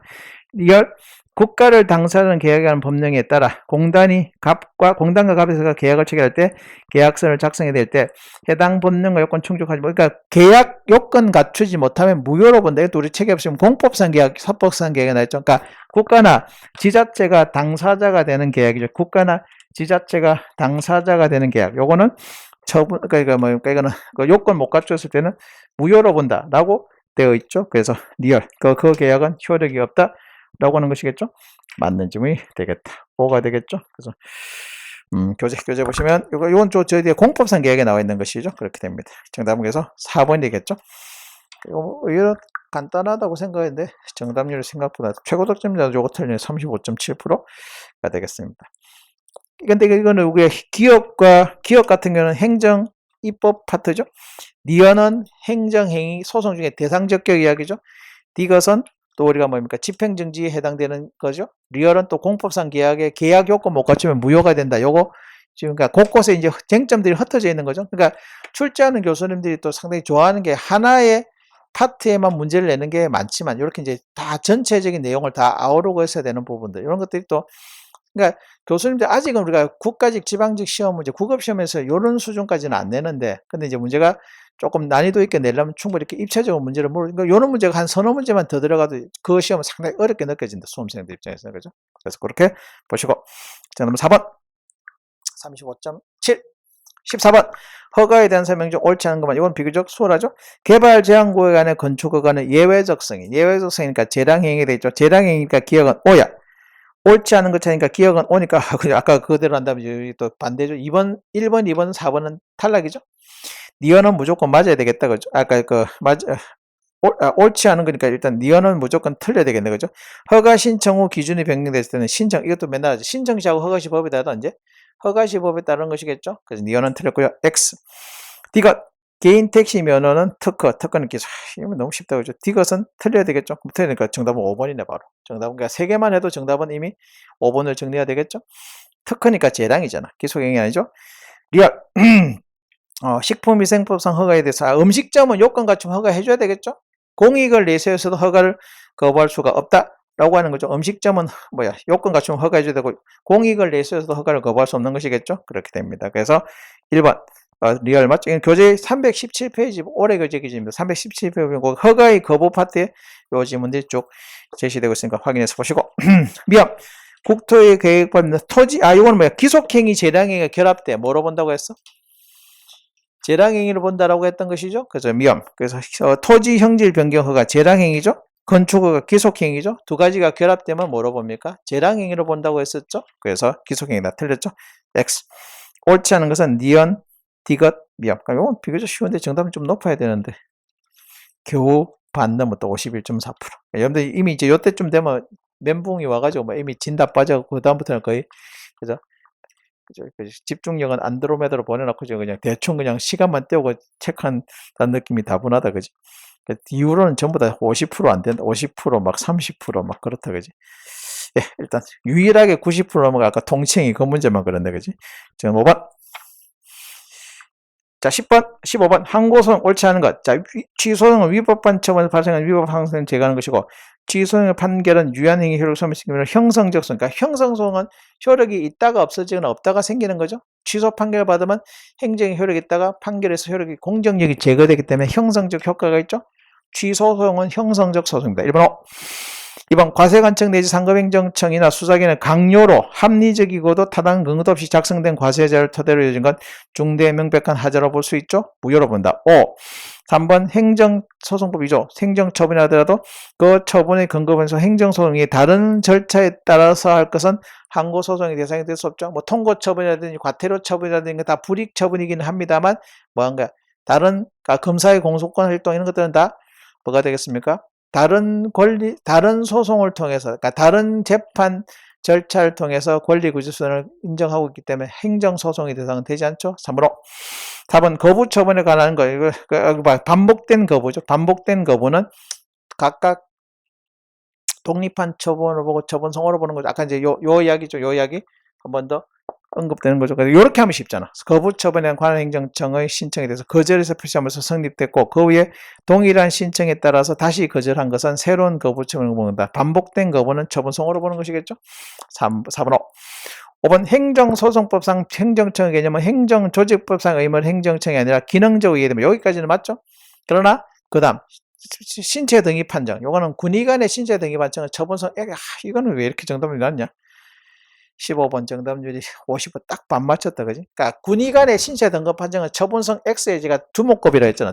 최두목급이죠. 병역 판정, 군의관의 병역 판정은 뭐 그 경찰서장의 벌점, 배점 이런 것들은 다 내부 행위고 중간적인 행위이기 때문에 국민의 권리에 영향을 미치지 않는 것이죠. 직접적인 영향을 미치는 건 아니기 때문에 처분성 X. 그래서 이거는 처분성 X의 두목급들이라고 교재 보시면 892페이지, 892페이지 보시면 거기에 그러니까 처분성 OX 문제는 여러분들 나올 때마다 계속 반복해서 보는 수밖에 없습니다. 그죠? 그래서 그렇게 하는데 거기 내부 행위에 보면 두목급들 있잖아. 군의관의 신체 등급 판정 이거는 처분성 X의 두목급이라고 했죠. 그래서 그것들입니다. 그래서 군의관이 하도록 되어 있지만 소송의 대상인 처분을 볼 수 있다. 틀렸죠? X. 5번 X. 정답은 5번.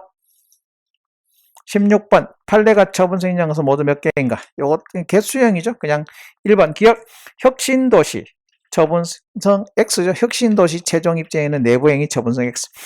2번 니언 1년간 상근사 원래는 교원 임용 신청권 인정이 되지 않지만 예외적으로 인정되는 것 중에 하나죠. 1년간 상근사 정규 교원 임용할 자격을 갖추는 거죠. 그래서 이건 처분성 O.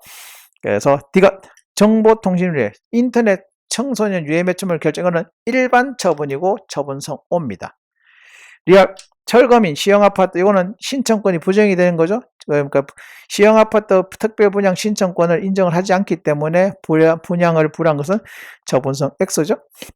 미양 이건 공물의 용도 변경 신청 발령 이건 최근 아주 중요한 용도 건축물 대장의 용도 변경 신청 발령에는 처분성 O가 되겠죠.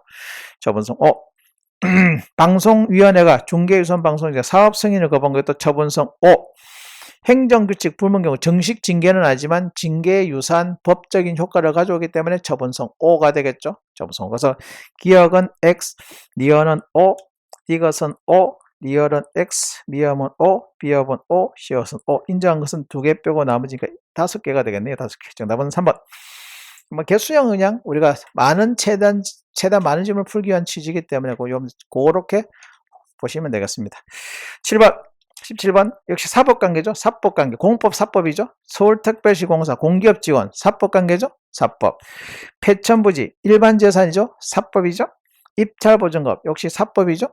귀속재산 매각 이거는 공권적 행사로 보는 거죠. 처분성 O로 그러니까 공법이죠. 그 다음에 종합유선방송위원회 지원 이것도 사법상의 고용계약관계죠. 사법. 교재 보시면 107페이지에 보시면 공법관계 107페이지 한번 펴봐. 거기 보면 공법관계 사법관계 비교하는 박스 맨날 나오잖아요. 열심히 다듬어 놨죠. 그럼 여러분들이 다듬어 놨으면 그것도 보고 계속 확인 정리하시면 되겠죠. 그래서 그러니까 아마 개수형이다 보니까 여러분들 조금 정답률이 낮은 것 같은데 31%밖에 안 된다. 그래서 이거는 역시 마찬가지로 최대한 많은 질문을 풀어보기 위한 취지이기 때문에 보시면 되죠. 사법 관계된 것은 리얼 빼고는 다 사법이야. 네 가지가 되겠네요. 정답은 3번이 되겠습니다. 3번. 자, 18번. 다음에 제시된 행정법 1번은 기본 원칙이죠. 1번. 어떤 목적 달성하기 위해 필요 최소한. 가는 뭐입니까? 비례원칙이죠. 나, 행정기관. 지가 정한 기준에 스스로 구성된다. 자기 구속의 법리죠. 다. 이건 신뢰원칙이 되겠죠. 라. 이거는 실질 관련 없는 거. 부당결부 금지 원칙이 되겠죠. 그러면 일단 1번. 자동차를 이용해서 범죄 행위를 했을 때 경중에 상관없이 반드시 필요적으로 면허를 취소하도록 한 것은 가원칙, 비례원칙 너무 과도한 거잖아. 그러니까 과거에는 자동차 이용해서 범죄를 저지르면 고의나 과실, 범죄의 경중 따지 않고 필요적으로 운전면허를 취소하도록 한 것은 너무 과도한 처벌이다. 그래서 이거 법이 개정된 쪽에서 뭐 살인이라든지 뭐 강도, 뭐 강간, 약치, 유인, 사체유의 같은 강력 범죄에 대해서만 한 거로 법이 개정이 됐거든요. 그래서 그건 개정되게 된 이제 전이죠. 1번은 교재 보시면 50페이지 한번 펴봐. 교재 보시면 50페이지 보시면 비례원칙 위반 인정 부정 사례가 있죠. 거기 보면 본문으로는 안 나와 있는데 중간에 보시면 박스의 중간쯤에 보시면은 나오겠죠. 그게 자동차 이용 범죄했을 때 고의 과실 경중 상관없이 필요적 취소 사건에 가면 그 파트에 나와 있을 거야. 그거죠. 이거는 과다하다 봤죠. 그래서 바로 오른쪽 그것은 어떻게 법이 개정했다? 뭐 살인, 강도, 강간, 강제추행, 뭐 사체유기, 약치, 유인 같은 강력 범죄에 대해서만 면허 취소죠. 요거는 합헌을 봤죠. 위법하지 않다고 봤죠. 개인 택시 기사 강제추행 사건이 오른쪽 파에 있죠. 그거 확인. 1번 맞습니다.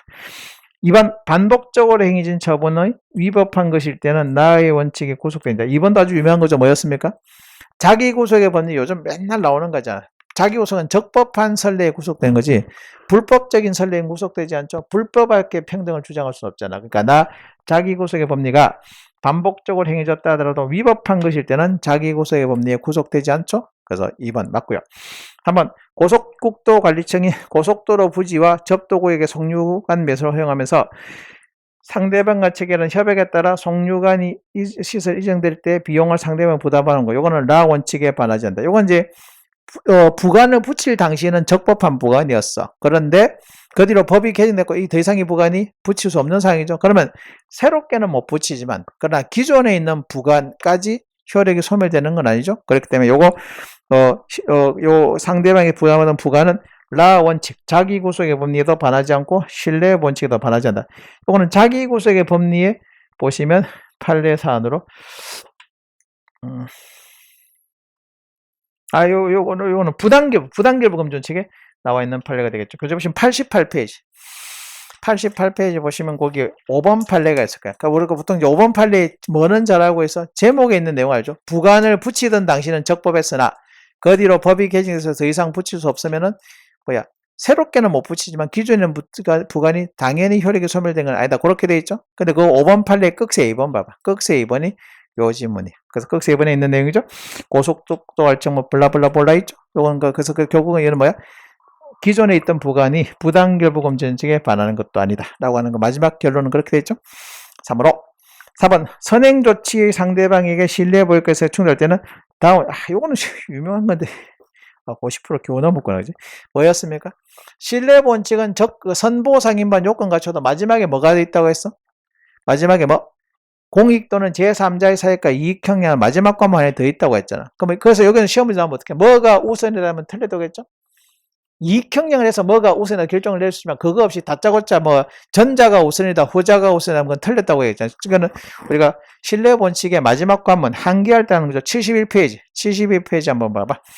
신뢰 원칙은 요건을 갖췄다 하더라도 뭐입니까? 공익 또는 제3자의 사익, 법률 적합성이라는 공익과 한 번 더 비교 형량하는 과정이 있잖아. 뭐가 우선이다? 둘 다 동급이 됐죠? 그래서 양자는 동급이기 때문에 뭐가 우선이다 하면 틀리게 나온 딱 꼬집으면 이것도 국회 문제거든. 2019년도 국회 문제 기출문제들 제가 또 기출문제 중에서도 여전히 좀 난이도가 있는 문제들은 이렇게 이제 편집을 해서 문제를 만드는 거거든. 그래서 이건 기출문제집 풀어보신 분들은 이것도 몇 번 봤던 지문들일 겁니다. 국회 문제는 조금 어려운 지문들이 있기 때문에. 근데 이게 별로 어려운 건 아닌데, 여러분들이 표현들이나 이런 게 낯설 주니까 이렇게 이제 좀 거창하게 말하면 응용하는 문제들이 아주 약하죠. 그러니까 지문 그대로 나오면 그거는 고지고대로 판단을 잘하는데 여기 이제 그런 지문을 연결시키는 거 이런 것도 좀 약한 것 같습니다. 4번 틀렸죠? X. 5번 판례는 라원칙. 판례는 자기구속법리 부당기범죄 인정을 하고 있죠? 맞아. 정답은 4번. 됐고요. 19번. 헌법 제23조 3항 공용수용과 정당보상이죠. 옳지 않은 것. 토지수용위원회 수용 재결이 선 후 토지 소유자 등과 사업시행자가 다시 협의하여 토지 등의 취득이나 사용 및 그에 대한 보상을 만약 임의로 계획을 체결할 수 없다. 1번 틀렸죠? 1번이 바로 정답이네. 이것도 책에 보면 A급인데, 자, 제가 그거는 이야기했습니다. 원래 이제 수용이라는 게 협상을 먼저 하잖아? 협상이 안 되니까 수용 재결된 거잖아. 근데 수용 재결했는데 다시 재협상할 수 있을까? 이미 끝났는데 뭘 재협상하냐? 라고 하지만, 그러나 수용 재결에 내려졌다 하더라도 사업 시행자하고 토지 사이는 다시 재협상을 해가지고 새롭게 보상액을 정할 수도 있다라고 하는 거죠. 그러니까 왠지 느낌은 안 될 것처럼 보이잖아. 이것도 변호사 시험에서 나왔던 거죠. 그래서 이런 것들이 시험 문제 내기 딱 좋죠. 바로 그대로 나오는 거잖아. 그래서 협상, 재협상 들어갈 수 있다는 거죠. 교재를 보시면 그게 저 뒤에 손실 바탕이 795페이지가 올해 교재 작년에 아마 795페이지쯤 되겠다. 그게 보시면 795페이지 보시면 밑에 9번 판례 있나? 9번 판례에 보시면 뭐라고 돼 있어? 토지 수용에 원래 이제 협상이 안 돼 가지고 협의를 먼저 하잖아. 협의가 안 되면 수용 재결이 내려졌죠. 그럼 절차가 종결됐으니까 재협상은 없을 것처럼 보이지만 수용이 개시될 때까지는 다시 뭐 할 수 있어? 양자가 상호 협의해서 재협상을 해서 협의 취득하는 건 가능하다. A급 돼 있죠. 제가 왜 A급 했을까? 딱 이런 식으로 함정팔 것 같다라고 했던 거잖아. 근데 고지면 딱 그대로죠. 그래서 체결할 수 없다. 있죠? 틀렸습니다. 왠지 그럴싸하게 보이는데 틀린 거죠? 틀린 겁니다. 틀렸고요. 1번 정답. 2번 토지 수용으로 손실보상액의 산정은 개별 공시지가 표준공시가 표준공시지가가 또 개별 공시보다 더 낮다 하더라도 공시지가 기준으로 보상액수를 잡는 건 헌법에 반하지 않죠? 2번 3번 수용 보상에 있어서 당해 공익사업원에서 가격 변동은 고려되지 않죠? 고려하지 않고 해도 헌법에 위반되는 건 아니죠. 그 사업 때문에 가격 변동은 고려 안 하잖아. 고려 안 해도 헌법에는 위반되지 않는 거죠. 3번 4번 토지 소유자의 토지 수용 청구는 형성권이죠. 이건 토지 매수 청구권과 토지 수용 청구권 구분하라고 했죠. 토지 매수 청구는 누구한테 하는 거고 토지 소유자가 사업 시행자한테 하는 것이고 토지 수용 청구권은 사업 시행자가 누구한테 하는 겁니까? 토지 수용위원회 하는 거죠. 근데 토지 수용위원회가 그걸 안 받아줘. 그럼 내 입장에서는 토지 수용위원회의 결정을 소송 제기할 게 아니라 내가 궁극적으로 받는 건 돈 더 받고 싶은 거잖아. 그러니까 일종의 보상금 증액 청구 소송이죠. 보상금 증액 청구 소송은 누구를 피고로 하는 게 맞겠다? 토지 소유자 입장에서는 사업 시행자를 피고로 하는 거지 토지 수용위원회를 피고로 할 필요가 없는 것이겠죠. 실제 보상금을 주고받고 하는 것은 누구니까? 토지 소유자하고 사업 시행자 사이니까. 요게 최근에 조금 난이도 있는 문제라서 곧잘 등장하죠. 이게 또 교재에 보시면 아마 단과 들었던 학생들은 790페이지 보시면 그 위에 자녀지 수용 청구 어쩌고저쩌고 하는 것들이라고 합니다. 매수 청구권으로 연결되는 것이겠죠. 그래서 그거 또 우리가 할 때 단원별 문제 풀이할 때 그다음에 할 때 아간기 할 때 요 한번 정리를 한번 해드린 적이 있을 겁니다. 그거 확인해서 보시면 되겠죠. 그래서 4번 맞는 질문입니다. 정답은 1번 42.9. 자 20번 행정입법 옳은 것만은 모두 옳은 거죠. 마지막 문제입니다. 상위 법령에서 세부사항을 시행규칙으로 정하도록 시행규칙은 불령이잖아. 불령 형식으로 형식을 지정해서 위임했는데 그런데 고시 등 행정규칙했다. 이거는 뭐한 거야? 형식을 제대로 택하지 못한 것이기 때문에 여기는 법적 구성 인정할 수가 없는 거죠. 법적 구속력, 대외적 구속력 부정입니다. 근데 규정 내용이 위임 범위 내라면 구속력을 가지는 법규명령. 틀렸죠? X. 그러니까 형식을 지정하지 않고 위임을 했다면 이건 법령 보충적 행정규칙으로 법규성 옳아 볼 수 있겠지만 형식을 지정했잖아. 뭐 하라고? 시행규칙으로 불령으로 하라고 형식을 지정했는데 행정규칙 형식으로 하면 형식 제대로 택한 것이 아니기 때문에 위법한 겁니다. 그러니까 이건 법적 효력을 인정하지 않는 것이죠. 그래서 기억 틀렸죠? X. 틀렸기 때문에 X니까 기억은 옳은 것이니까 있으면 안 되겠네. 일단 1번, 2번, 3번은 되고 탈락. 그럼 니언에서 결판 나겠네. 그죠? 니언. 제재적 처분이 있는데 이게 불령의 시행규칙. 자, 이거는 가중적 제재처벌 규정에 나오는 거죠. 불령의 시행규칙에 가중적 제재처벌 규정 있어도 소이익 인정하는 것으로 2006년도 판례가 태도를 바꿨죠. 그래서 가중적 제재처벌 규정 어쩌고 저쩌고 했는데 밑에 마지막 법률상 이를 가진다. 맞네요. 맞기 때문에 있어야 되겠네. 정답은 4번. 4번이 정답이죠. 다음에 D가 조례, 이게 또 나오죠. 조례가 이게 또 처분적 조례죠. 처분적 조례는 처분성 O죠. 그래서 D가 선 O. 그다음에 리얼 행정규칙 불문 경고 조치. 자, 이것도 봐. 처분성 O로 본 아까 사례했죠. 그러니까 지문 길겠지만 결국 뭐야? 행정규칙 불문 경고 조치는 블라블라블라 마지막 행정처분에 해당하지 않는다. 해당된다고 봤죠? 틀린 지문 X. 그래서 옳은 것 찾는 거니까 기억 니언과 D가 정답은 4번. 정답률이 48.6. 첫 문제라서 여러분들이 상당히 좀 상당히 고전을 한 것 같습니다. 이제 전체 평균은 46.64야. 원래 60점 정도가 나야 되는데 이건 완전 폭망을 한 거죠. 폭망을 한 건데. 첫 시험이니까 여러분들 이제 일종 이제 면역 주사 센 거 하나 세게 하나 맞았습니다. 그렇게 생각하시고. 자, 최고 득점자는 그 와중에 또 90점 받은 학생이 한 사람이 있습니다. 조재욱. 그다음에 차점자는 85점 받은 사람이 한 사람인데 김호용. 그다음에 3위는 75점에 한두 세 네 사람이네요. 이연석, 김정원, 이채원, 그리고 심재민 이렇게 네 사람이 3위 이렇게 됐습니다. 네, 일단 뭐 좀 첫 타임에 좀 수업이 길어졌는데 뭐 조금만 쉬었다 지금 몇 시냐? 지금 10분 잡고 10분 휴식하시고 10분 휴식하시고 20분부터 20분간 시험 치고 40분부터 해설 강의 시작.